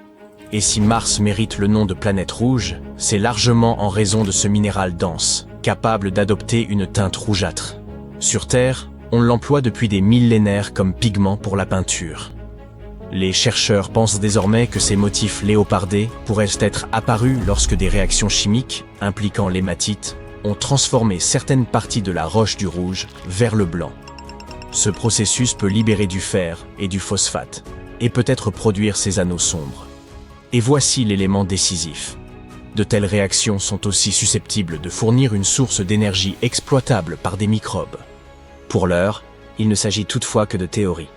Ce que l'on peut affirmer, c'est que ces composés chimiques sont bel et bien présents dans les roches. Mais, comme dans une enquête, découvrir une goutte de sauce ne prouve en rien qu'elle provienne de vous. Ainsi, même si ces minéraux offrent un environnement idéal pour la croissance microbienne, cela n'équivaut pas automatiquement à une biosignature. Ils auraient tout aussi bien pu se former de manière abiotique, autrement dit, sans aucune intervention de la vie. Oui, cela pourrait se produire, mais pour que cela survienne naturellement, sans intervention microbienne, deux conditions seraient requises, des températures élevées et un milieu acide. C'est le seul cadre permettant à ces processus chimiques d'agir et de laisser ces taches de léopard. Et voici le plus intrigant. Les chercheurs n'ont trouvé aucun indice montrant que ces roches martiennes qui aient été exposées ni à une forte chaleur ni à un environnement acide, d'où leur perplexité. Ils ne parviennent tout simplement pas à proposer d'autres explications. Alors, il doit s'agir d'une biosignature, n'est-ce pas? Eh bien, peut-être pas. Il subsiste en effet une possibilité.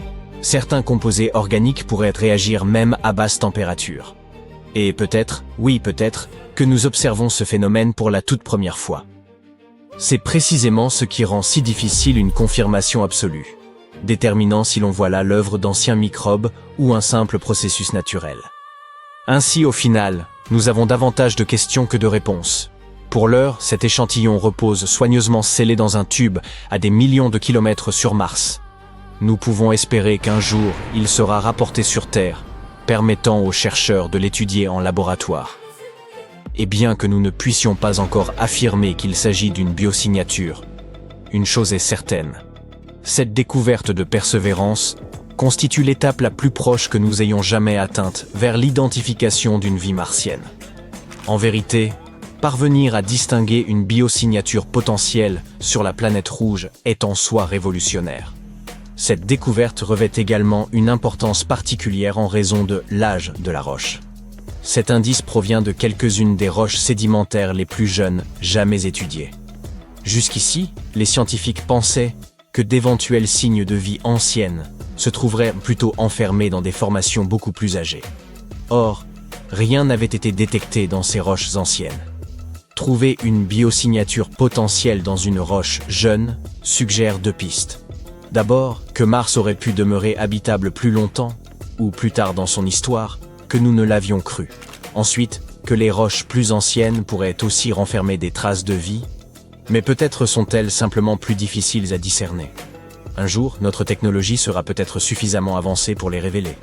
Cette découverte nous conduit aussi à réfléchir à l'une des questions les plus fondamentales. Sommes-nous véritablement seuls dans l'univers? Avons-nous enfin trouvé la réponse? Non, pas exactement. Mais c'est l'avancée qui rapproche le plus l'humanité de la réponse à cette question.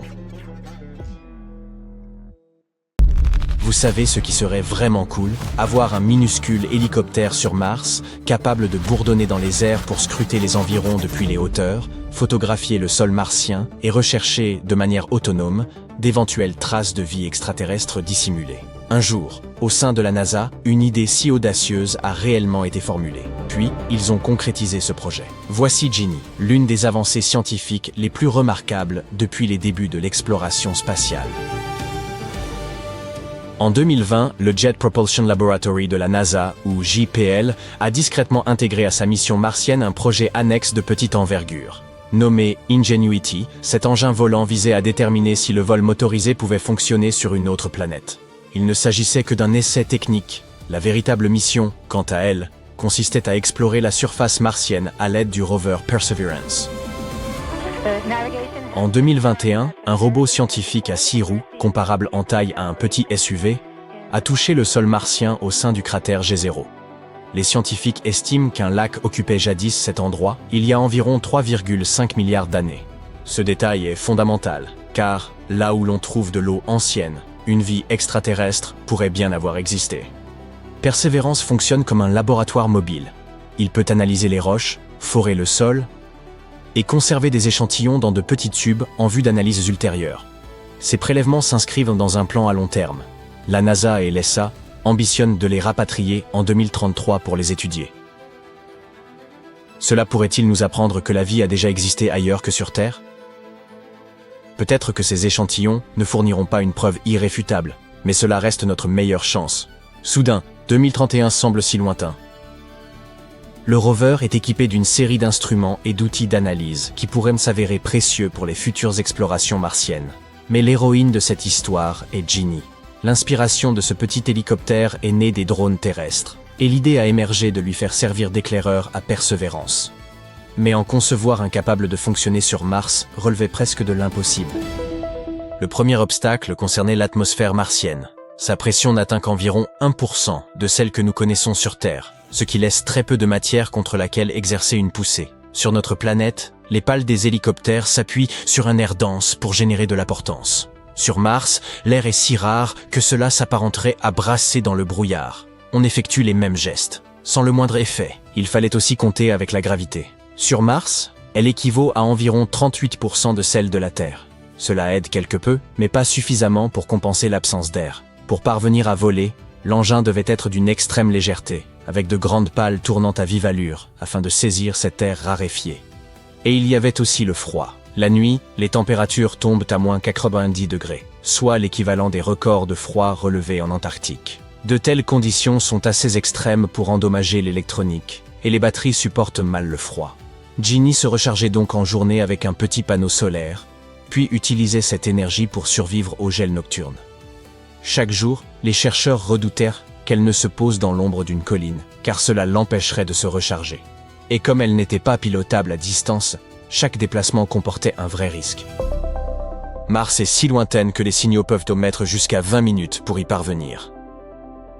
Imaginez un jeu vidéo où votre personnage réagit autant de temps après vos commandes. Ginny devait donc être entièrement autonome. Malgré toutes ces contraintes techniques, Ginny a fait bien plus que voler. Ce qui devait être un simple test de 30 jours avec 5 vols à l'essai, s'est transformé en une mission complète d'assistance qui a duré 3 années entières. Alors, comment les ingénieurs ont-ils réussi cet exploit? Ils ont commencé par alléger Ginny au maximum. Elle ne pesait qu'1,8 kg, soit moins qu'un chat. Elle transportait pourtant 2 caméras, une batterie, un ordinateur de vol, une antenne radio et un petit radiateur. Chaque composant a été réduit ou miniaturisé. Les pales étaient l'élément essentiel.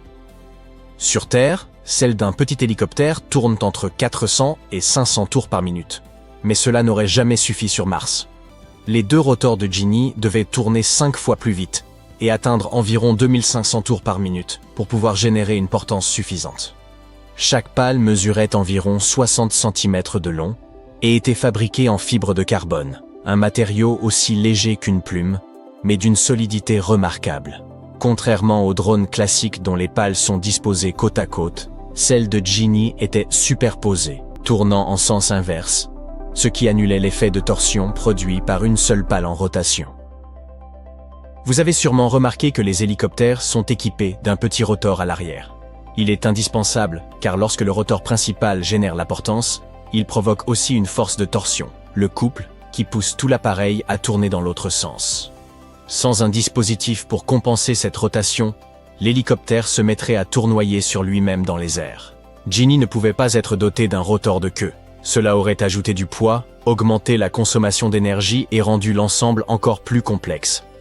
Les ingénieurs ont donc contourné le problème en concevant 2 grandes pales empilées l'une sur l'autre, tournant en direction opposée, ce qui empêchait le drone de perdre le contrôle en vol.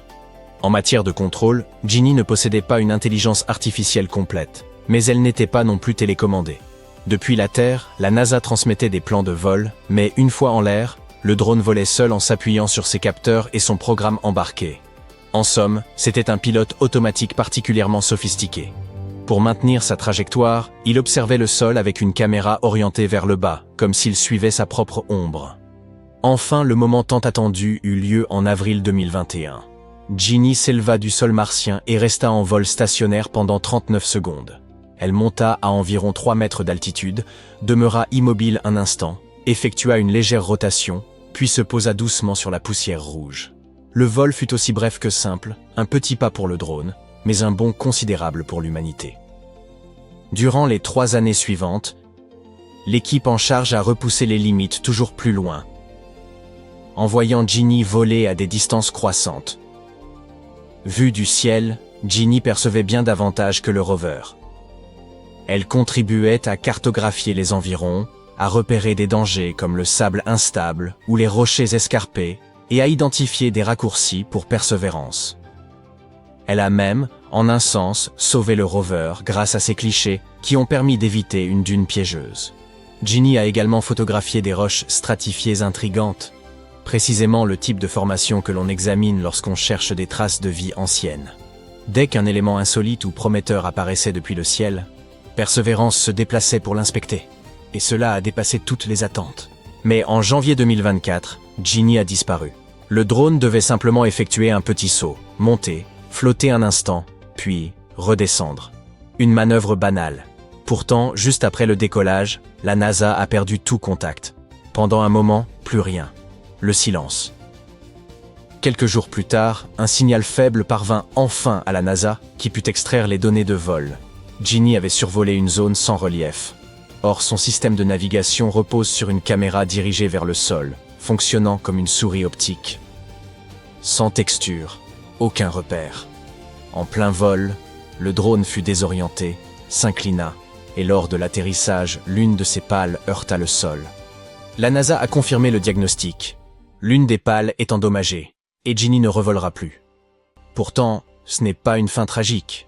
En dépit de ses ailes brisées, le drone conserve son utilité. Après le vol 72, il a reçu un nouveau logiciel et une mission inédite. Rester actif et collecter chaque jour des données, possiblement pour les prochaines années. Ses capteurs et sa caméra enregistrent désormais température, pression atmosphérique et niveau de poussière. En somme, Ginny est devenue une observatrice au sol. Et maintenant, il faut patienter jusqu'en 2030, tout en développant de nouveaux drones. Le plus ambitieux d'entre eux s'appelle Dragonfly, un engin de la taille d'une voiture, dont le lancement est prévu en 2028, à destination de Titan, l'une des lunes de Saturne. Titan offre une atmosphère dense et une faible gravité. Un cadre idéal pour un drone. Dragonfly explorera cette étendue glacée en se déplaçant par bonds successifs à la recherche de vie. Un peu comme le grand cousin de Ginny, à propulsion nucléaire, et avec une lune entière à explorer. Le succès d'Ingenuity pousse déjà la NASA à concevoir une nouvelle génération d'hélicoptères martiens plus performants. Certains pourraient être équipés de pinces pour récupérer des échantillons rocheux ou coopérer avec des rovers dans des missions de collecte avancées.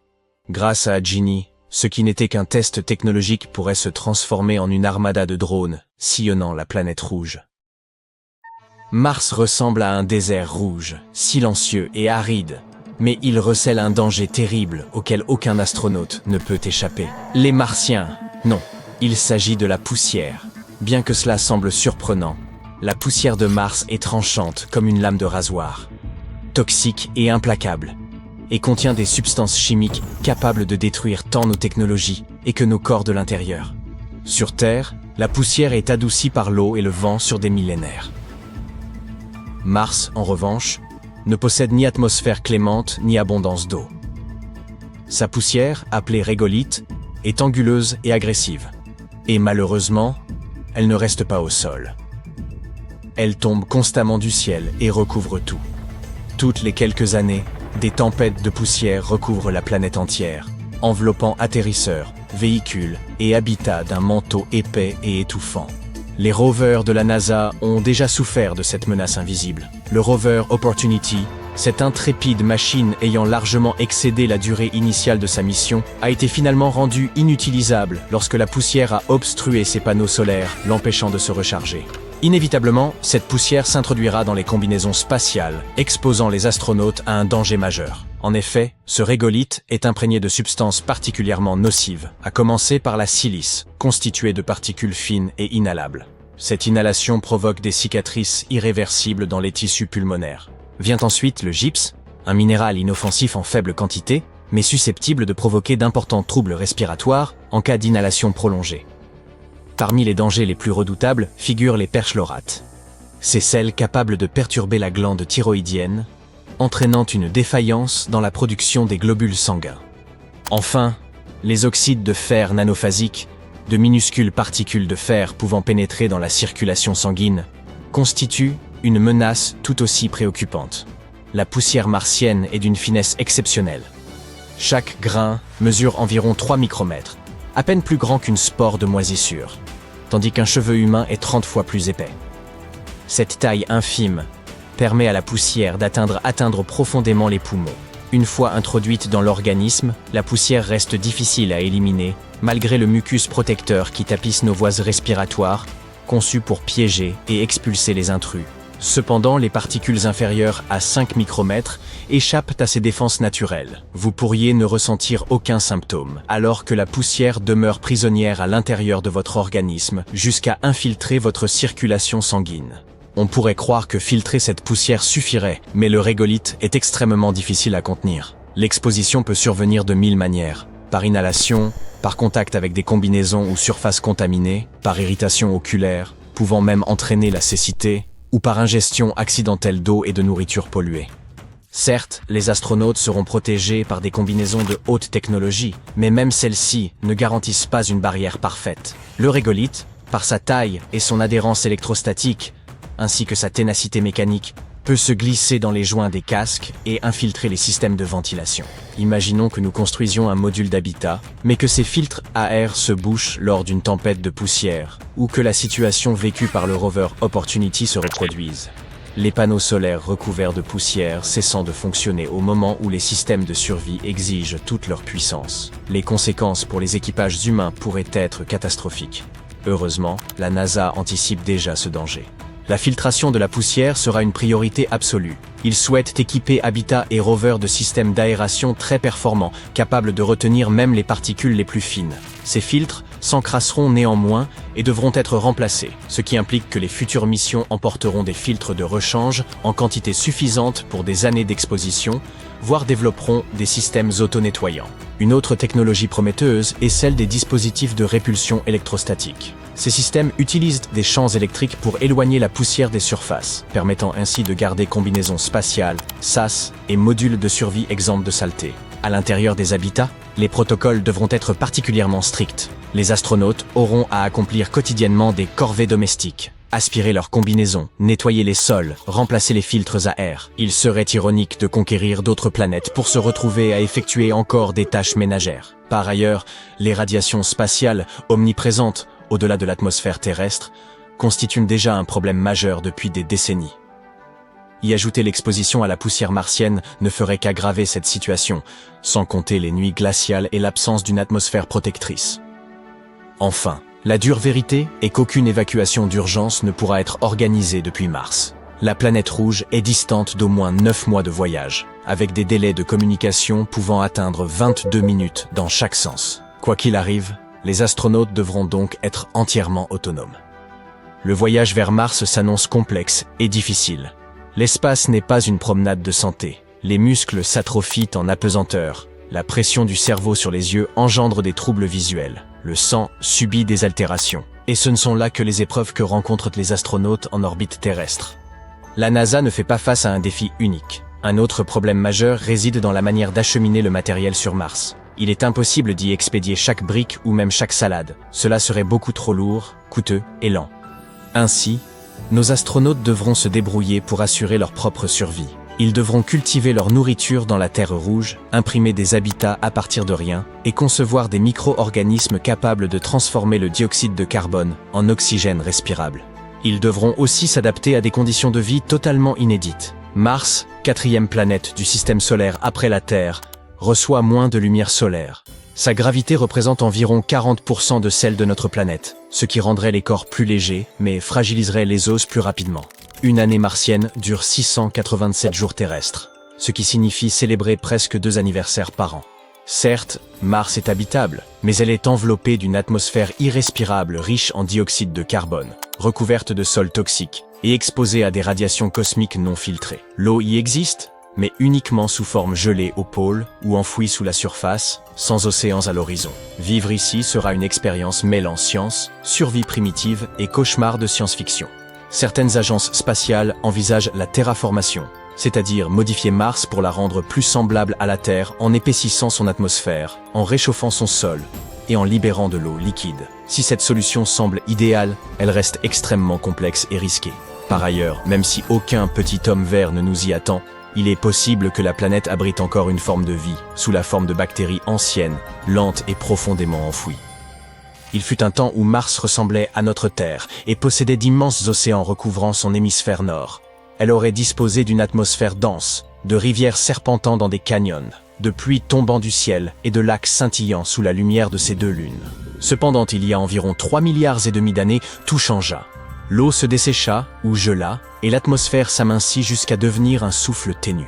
Les seuls vestiges de cette époque sont désormais les vallées, les deltas et les traces de méthane dans l'air, qui demeurent tels des fossiles témoignant du passé de la planète. Cela signifie que la vie a pu exister sur Mars, non sous la forme d'animaux imposants ou d'espèces humaines, ce qui paraît très improbable, mais sous celle d'organismes microscopiques. Hélas, si ces formes de vie ont existé, leur présence nous échappe encore aujourd'hui. Pourtant, certaines bactéries se montrent d'une persistance remarquable, et il est possible que nous découvrions des traces d'elles sur la surface martienne. Cela constituerait la première preuve d'organismes vivants hors de notre planète, démontrant que la vie extraterrestre est envisageable et plus fréquente qu'on ne le croyait. Toutefois, si la terraformation commence, nous risquons de détruire ces écosystèmes avant même de les avoir découverts, effaçant ainsi l'histoire ancienne et les merveilles géologiques de Mars. Avons-nous vraiment le droit d'agir ainsi, simplement pour posséder un terrain au bord du Val Marineris? Ce dilemme rappelle la problématique de Jurassic Park. Préoccupés par ce que nous pouvons faire, nous oublions de nous demander si nous devons le faire. Par ailleurs, l'exploration de Mars ne se limite pas à la quête de la vie. Elle offre une occasion unique de mieux comprendre l'avenir de la Terre, la nature même du vivant, et peut-être même d'identifier un second foyer pour l'humanité. Cela pourrait nous inciter à mieux protéger notre planète actuelle. Quoi qu'il en soit, les chercheurs restent optimistes. Avec une bonne préparation et les équipements adéquats, ils estiment que ces dangers sont maîtrisables. La conquête martienne demandera plus que des fusées puissantes. Il faudra de la sagesse, et seul le temps révélera ce que l'avenir nous réserve.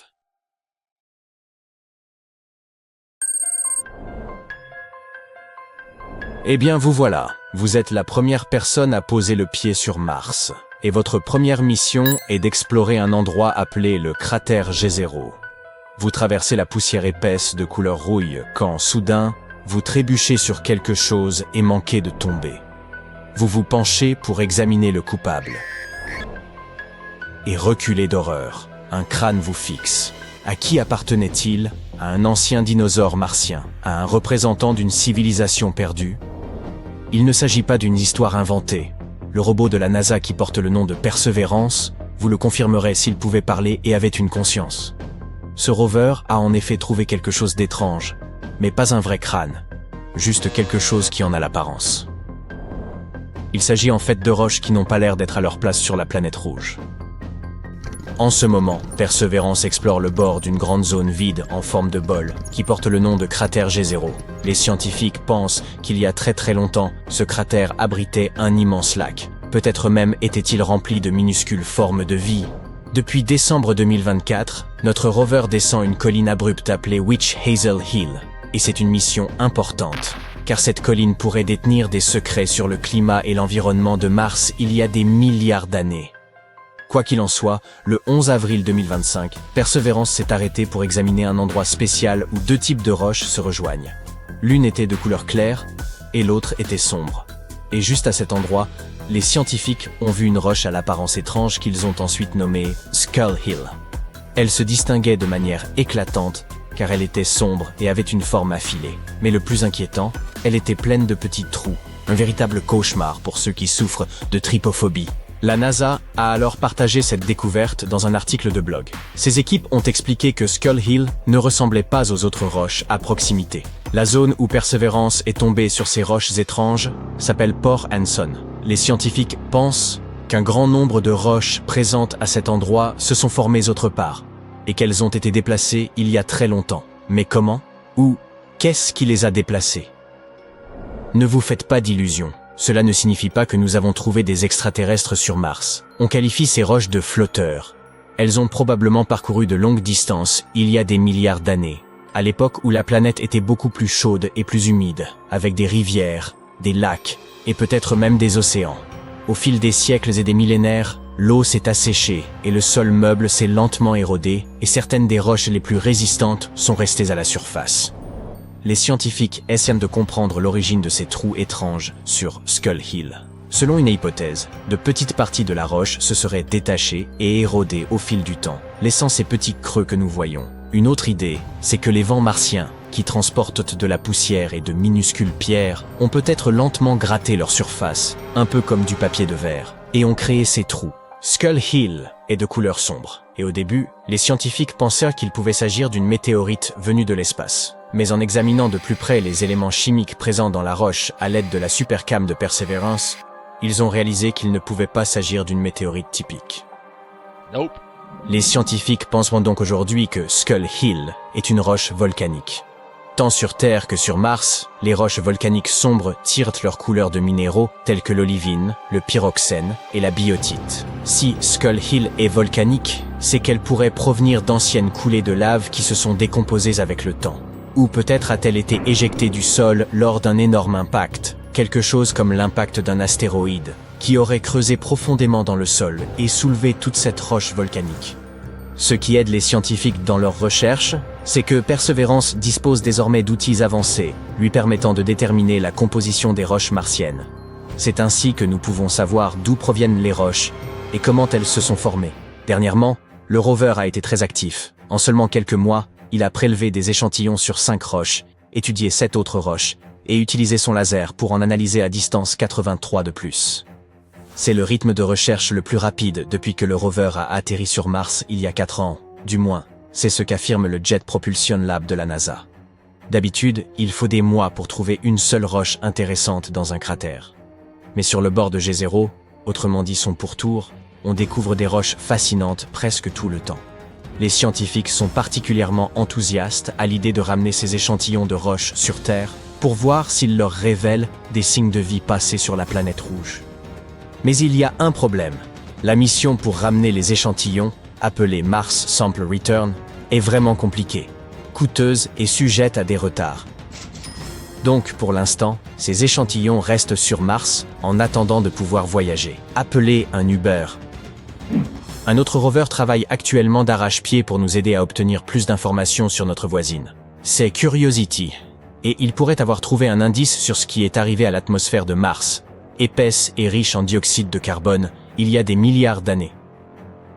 Si la planète rouge a eu autrefois des températures chaudes et de l'eau liquide, où sont les signes de tout le carbone qui devrait normalement être visible? Une planète comme celle-ci devrait avoir des carbonates, des minéraux créés lorsque le dioxyde de carbone réagit avec l'eau et la roche, enfouis dans son sol. Mais sur Mars, on n'a pu découvrir que très peu de carbonates, ce qui pose un grand mystère. Mais les scientifiques ont peut-être enfin une réponse. Une nouvelle étude suggère qu'il pourrait y avoir du carbonate de fer, ou sidérite, caché à l'intérieur des couches rocheuses, riches en sulfate de Mars. Ces couches étaient difficiles à repérer dans les images satellites prises depuis l'orbite de la planète. Cela pourrait être la raison pour laquelle les carbonates sont passés inaperçus pendant si longtemps.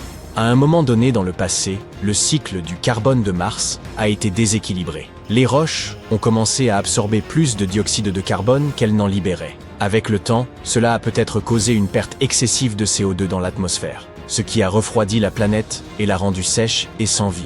Mars était peut-être encore habitable lorsque cela s'est produit. Mais une fois que le dioxyde de carbone a commencé à se transformer en sidérite, Mars a commencé à devenir trop froide pour abriter la vie.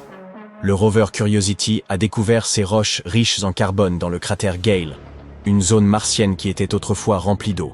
Elles contiennent également beaucoup de sel, qui se forment généralement lorsque l'eau s'évapore. Cela soutient la thèse selon laquelle Mars aurait subi de vastes changements, passant probablement d'un climat clément aux températures froides et à la sécheresse que nous constatons aujourd'hui. Si les scientifiques trouvent davantage de sidérite dans d'autres parties de Mars, nous pourrons comprendre où tout ce dioxyde de carbone ancien a disparu. Mieux encore, nous confirmerons l'idée selon laquelle Mars était autrefois chaude, humide et peut-être même habitable. Mais ce n'est pas la seule découverte que Curiosity a faite. Le rover est équipé d'un ensemble d'instruments réunis sous le nom de SAM. La mission de SAM est d'étudier les roches, la poussière et l'air de Mars pour en apprendre davantage sur la planète. Et l'une de ses plus grandes découvertes a été faite lors de l'étude des roches du cratère Gale. SAM a trouvé des molécules organiques. Les molécules organiques sont spéciales car elles sont composées de carbone, et sur Terre, le carbone est extrêmement important pour la vie.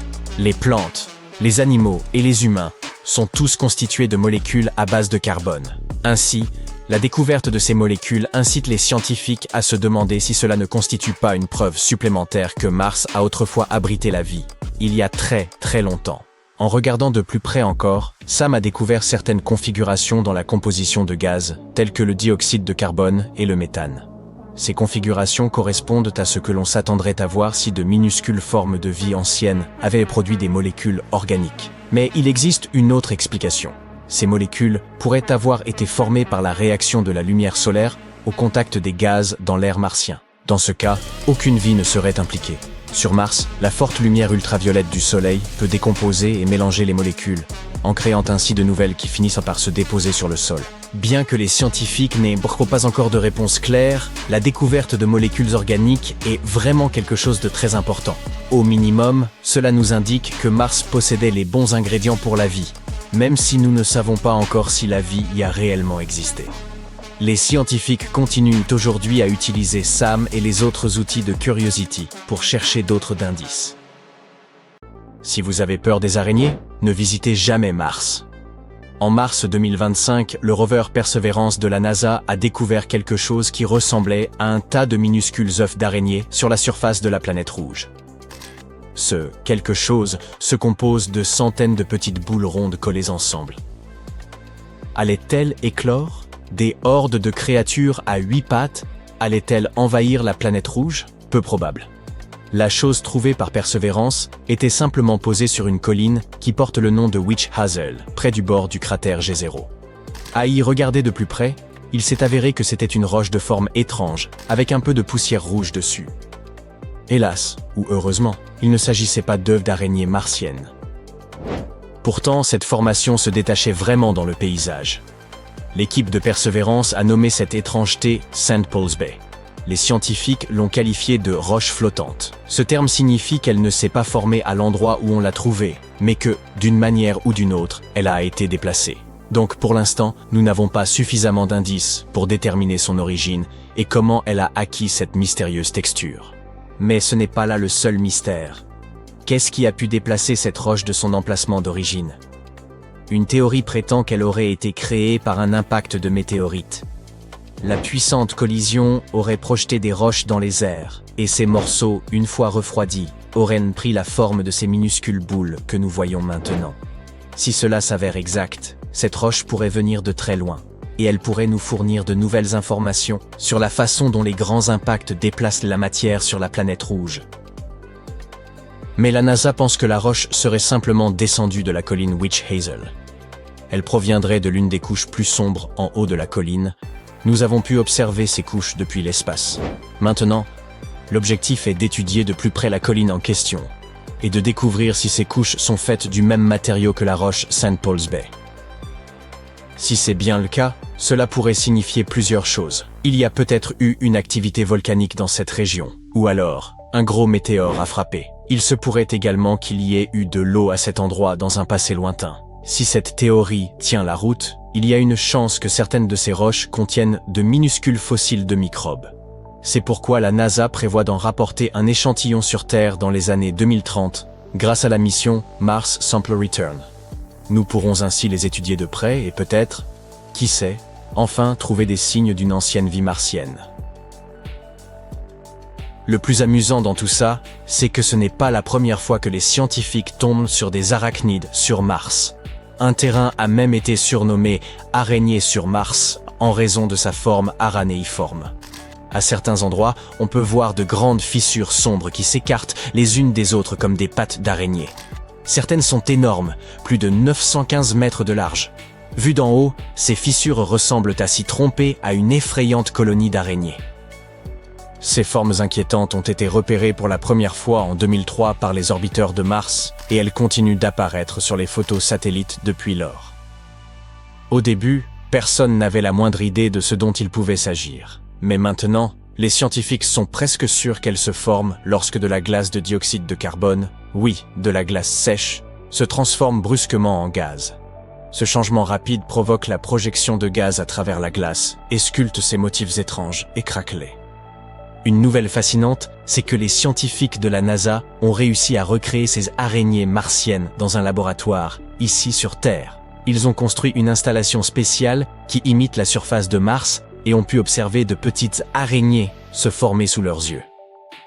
L'équipe a travaillé 5 ans avant de pouvoir arriver à ce résultat. Et quand ils y sont enfin parvenus, ils étaient ravis. En 2021, des scientifiques ont réussi à expliquer comment ces marques aranéiformes apparaissent sur Mars. Ils ont utilisé ce que l'on appelle le modèle de Kiefer. L'idée de base, c'est qu'au printemps, la lumière du soleil brille à travers de gros morceaux transparents de dioxyde de carbone gelé, également appelé glace sèche. Cela réchauffe le sol martien en dessous, et la glace commence à se transformer directement en gaz. Le gaz s'accumule sous la glace, et lorsque la pression devient trop intense, crac! La glace se fissure, le gaz jaillit, entraînant avec lui du sable sombre et de la poussière, et laissant derrière lui ces motifs inquiétants une fois que la glace fond en été. L'équipe a testé cette théorie en utilisant une grande chambre spéciale, baptisée Dusty. Oui, c'est bien son nom.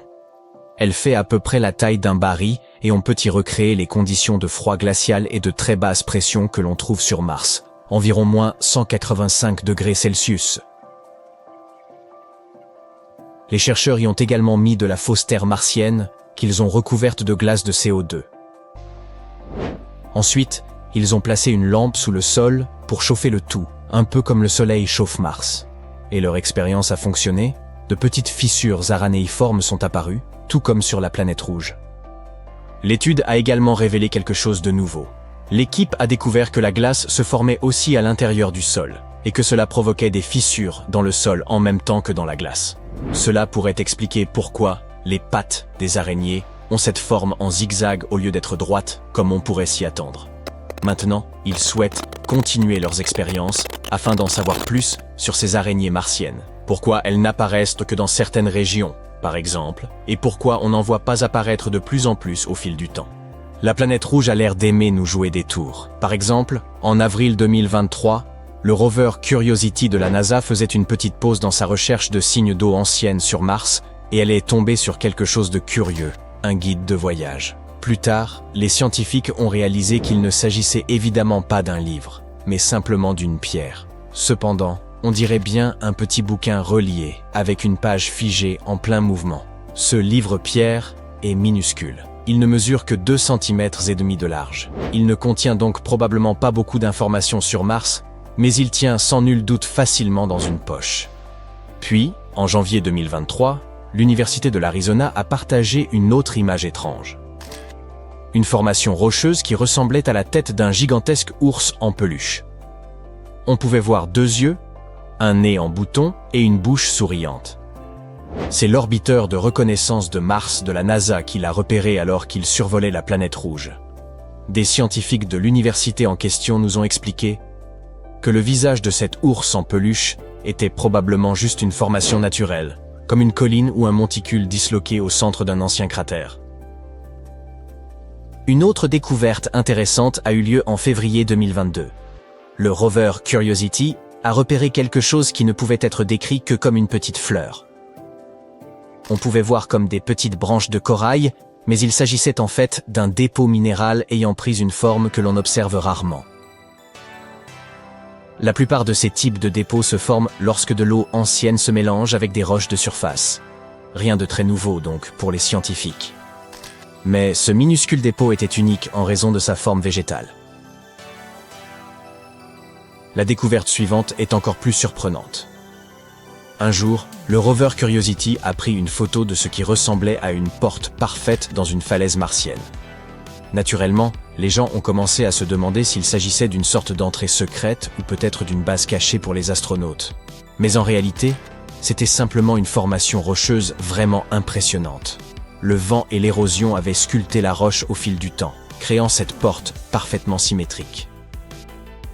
En 2018, un chercheur a remarqué des formes étranges, semblables à des bâtons, sur une image. Et il s'est dit qu'elles ressemblaient à des empreintes fossilisées d'animaux. Malheureusement, la NASA a rapidement rejeté cette idée. Ces traces se sont avérées n'être que des dépôts de sel dans des zones où l'eau s'était évaporée. Vous pouvez trouver quelque chose de similaire sur Terre, par exemple dans le lit des lacs asséchés. Ainsi, bien qu'il soit intéressant de trouver une nouvelle preuve que Mars possédait jadis des rivières et des lacs, ces traces ne sont pas une preuve de vie, juste une formation rocheuse originale. La découverte suivante est absolument incroyable. En 2004, le rover Opportunity de la NASA a trouvé des roches rondes, semblables à des myrtilles. Mais pas le type de myrtille que vous mangez avec vos céréales.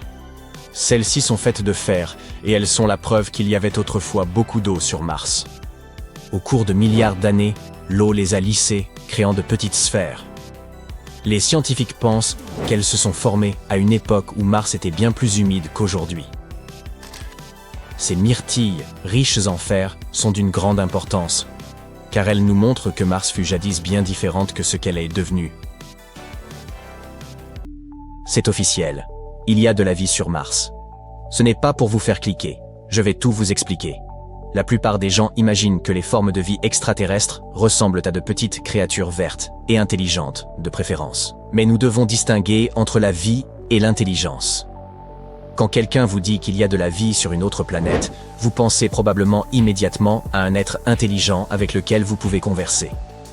Mais la vie est quelque chose de différent. Elle est souvent associée à l'organique. Et le rover Curiosity de la NASA a trouvé les plus grosses molécules organiques jamais observées sur la planète rouge. Elles se cachaient dans des roches martiennes très anciennes, j'entends par là environ 3,7 milliards d'années. Ces molécules peuvent être des résidus de substances, par exemple des acides gras, qui permettent de construire les membranes cellulaires. Si ce n'est peut-être pas ce à quoi vous vous attendiez, il demeure que les ingrédients de ce que nous appelons la vie sont bel et bien là.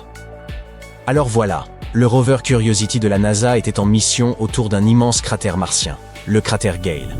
Les scientifiques pensent que ce cratère était un lac il y a plusieurs milliards d'années. La mission principale du rover était de déterminer si Mars avait eu les conditions propices à la vie par le passé. Un jour, Curiosity a foré un morceau de mudstone ancien dans un endroit appelé Cumberland. Il a collecté de la poudre de roche, et les scientifiques ont réalisé un test spécial en utilisant un four sophistiqué intégré au rover. Ce four chauffe à haute température, environ 850 degrés C. Heureusement, les conditions de l'expérience ont permis aux chercheurs d'évaporer de l'oxygène moléculaire, ce qui a limité le risque de combustion. Et ils ont découvert quelque chose de surprenant. Des chaînes d'atomes de carbone, d'une longueur allant jusqu'à 12 atomes. On trouve des chaînes similaires sur Terre dans toutes choses, du pétrole brut au « nous y voilà de nouveau, être vivant ». Vous vous dites peut-être que, jusque-là, cette découverte n'a rien de très bouleversant. Mais attendez.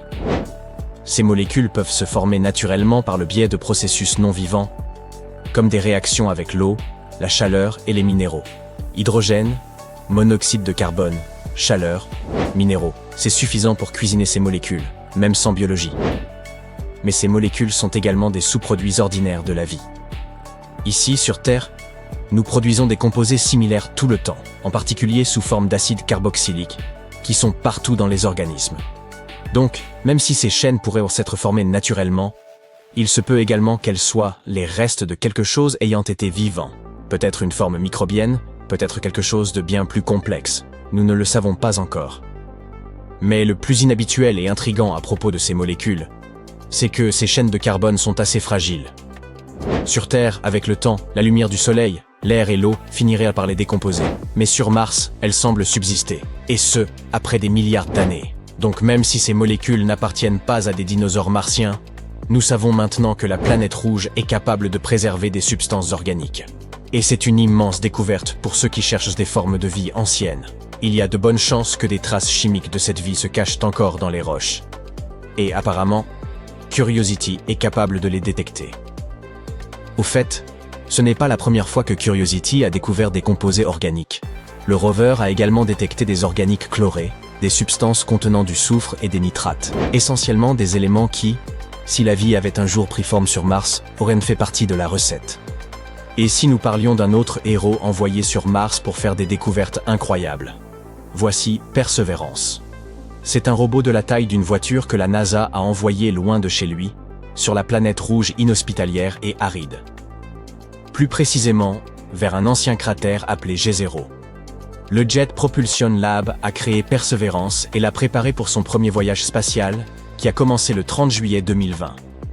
Pendant 7 mois sombres et solitaires, notre robot a voyagé à travers le cosmos. Heureusement, il a réussi à atterrir en toute sécurité sur Mars le 18 février 2021. La NASA a même donné un nom cool à son site d'atterrissage, l'Octavia E. Butler Landing, en hommage à la célèbre écrivaine de science-fiction. Depuis lors, Perseverance s'est activement engagé dans l'exploration de la planète rouge. Le 8 avril 2025, il était en service depuis 1469 jours martiens, que l'on appelle d'ailleurs des sols. Cela correspond à environ 1510 jours terrestres ou un peu plus de 4 ans. Ce rover ressemble beaucoup à son prédécesseur, Curiosity, mais il est équipé de quelques améliorations. Il est littéralement bourré de technologie. 7 instruments scientifiques, 19 caméras et même 2 microphones pour enregistrer les sons de Mars, comme le vent ou le crissement des roues du rover sur les pierres.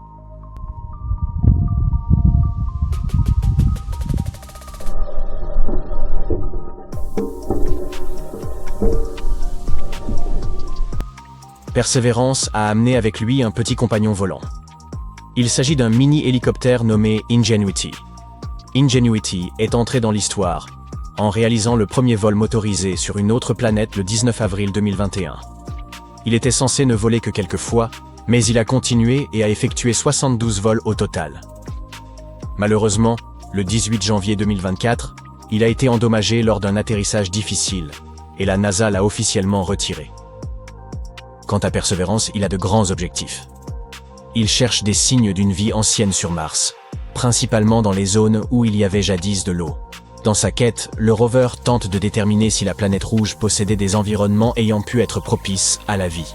Il cherche aussi des signes d'une ancienne vie microbienne, collecte des échantillons de roches et de sol pour les ramener un jour sur Terre, et teste de nouvelles technologies passionnantes, comme la production d'oxygène à partir de l'air martien, ce qui permettra de préparer de futures missions humaines. Après avoir atterri dans le cratère G0 en 2021, Perseverance s'est immédiatement mise au travail, commençant par sa première campagne intitulée Crater Floor. Il a conduit vers le sud depuis son site d'atterrissage et a exploré un endroit appelé Seita. Ensuite, il est retourné à Crater Floor Fractured Rough et y a collecté son premier échantillon de roche. Ce n'était que le début de son exploration de Mars. Lors de sa deuxième campagne, Fan Front, le rover s'est dirigé vers un ancien delta où une rivière se jetait autrefois dans le cratère. Perseverance a grimpé une vallée pour examiner des terrains plus élevés, à la recherche d'autres indices sur le passé de la planète rouge. Les troisième et quatrième campagnes, Upper Fan et Margin Unit, consistaient pour le rover à étudier des roches qui pourraient nous en dire plus sur le climat de la planète et sur la possibilité qu'elle ait pu abriter la vie. En décembre 2024, la NASA a commencé à planifier la cinquième campagne de Perseverance, Northern Rim. Au cours de celle-ci, il est censé étudier le bord du cratère, où se trouvent des roches souterraines ayant été projetées vers le haut lors d'un impact il y a des milliards d'années. Perseverance a déjà fait des découvertes impressionnantes. Elle a trouvé des roches volcaniques à la surface du cratère, et la preuve qu'elles ont un jour été en contact avec de l'eau. Cela a créé la surprise, car les scientifiques pensaient que les roches étaient principalement sédimentaires et non pas volcaniques.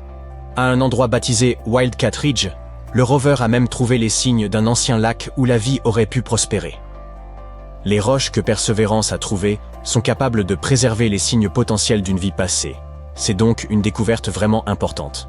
Le rover a également découvert que certains des sédiments du delta avaient été déposés par des eaux calmes.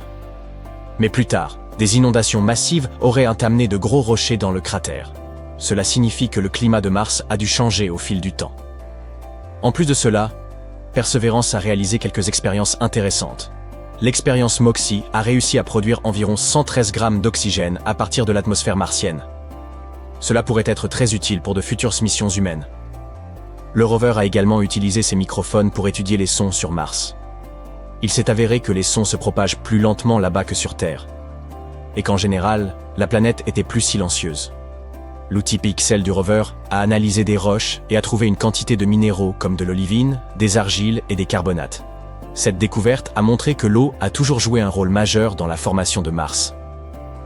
Le radar RIMFAX a également aidé l'équipe à constater que le sol du cratère était constitué de roches solides et de matière volcanique, et que le delta s'était formé dans un environnement calme, semblable à un lac. Dans l'ensemble, Perseverance nous offre une image beaucoup plus claire du passé de Mars. Il découvre des preuves d'activité volcanique, d'eau et d'environnement ayant pu être propices à la vie. Il aide également les scientifiques à recueillir des données cruciales pour de futures missions. En étudiant la géologie, l'atmosphère et le potentiel de vie de la planète, Perseverance prépare le terrain pour de futures explorations et peut-être, un jour, permettre aux humains de marcher sur notre voisine rouge.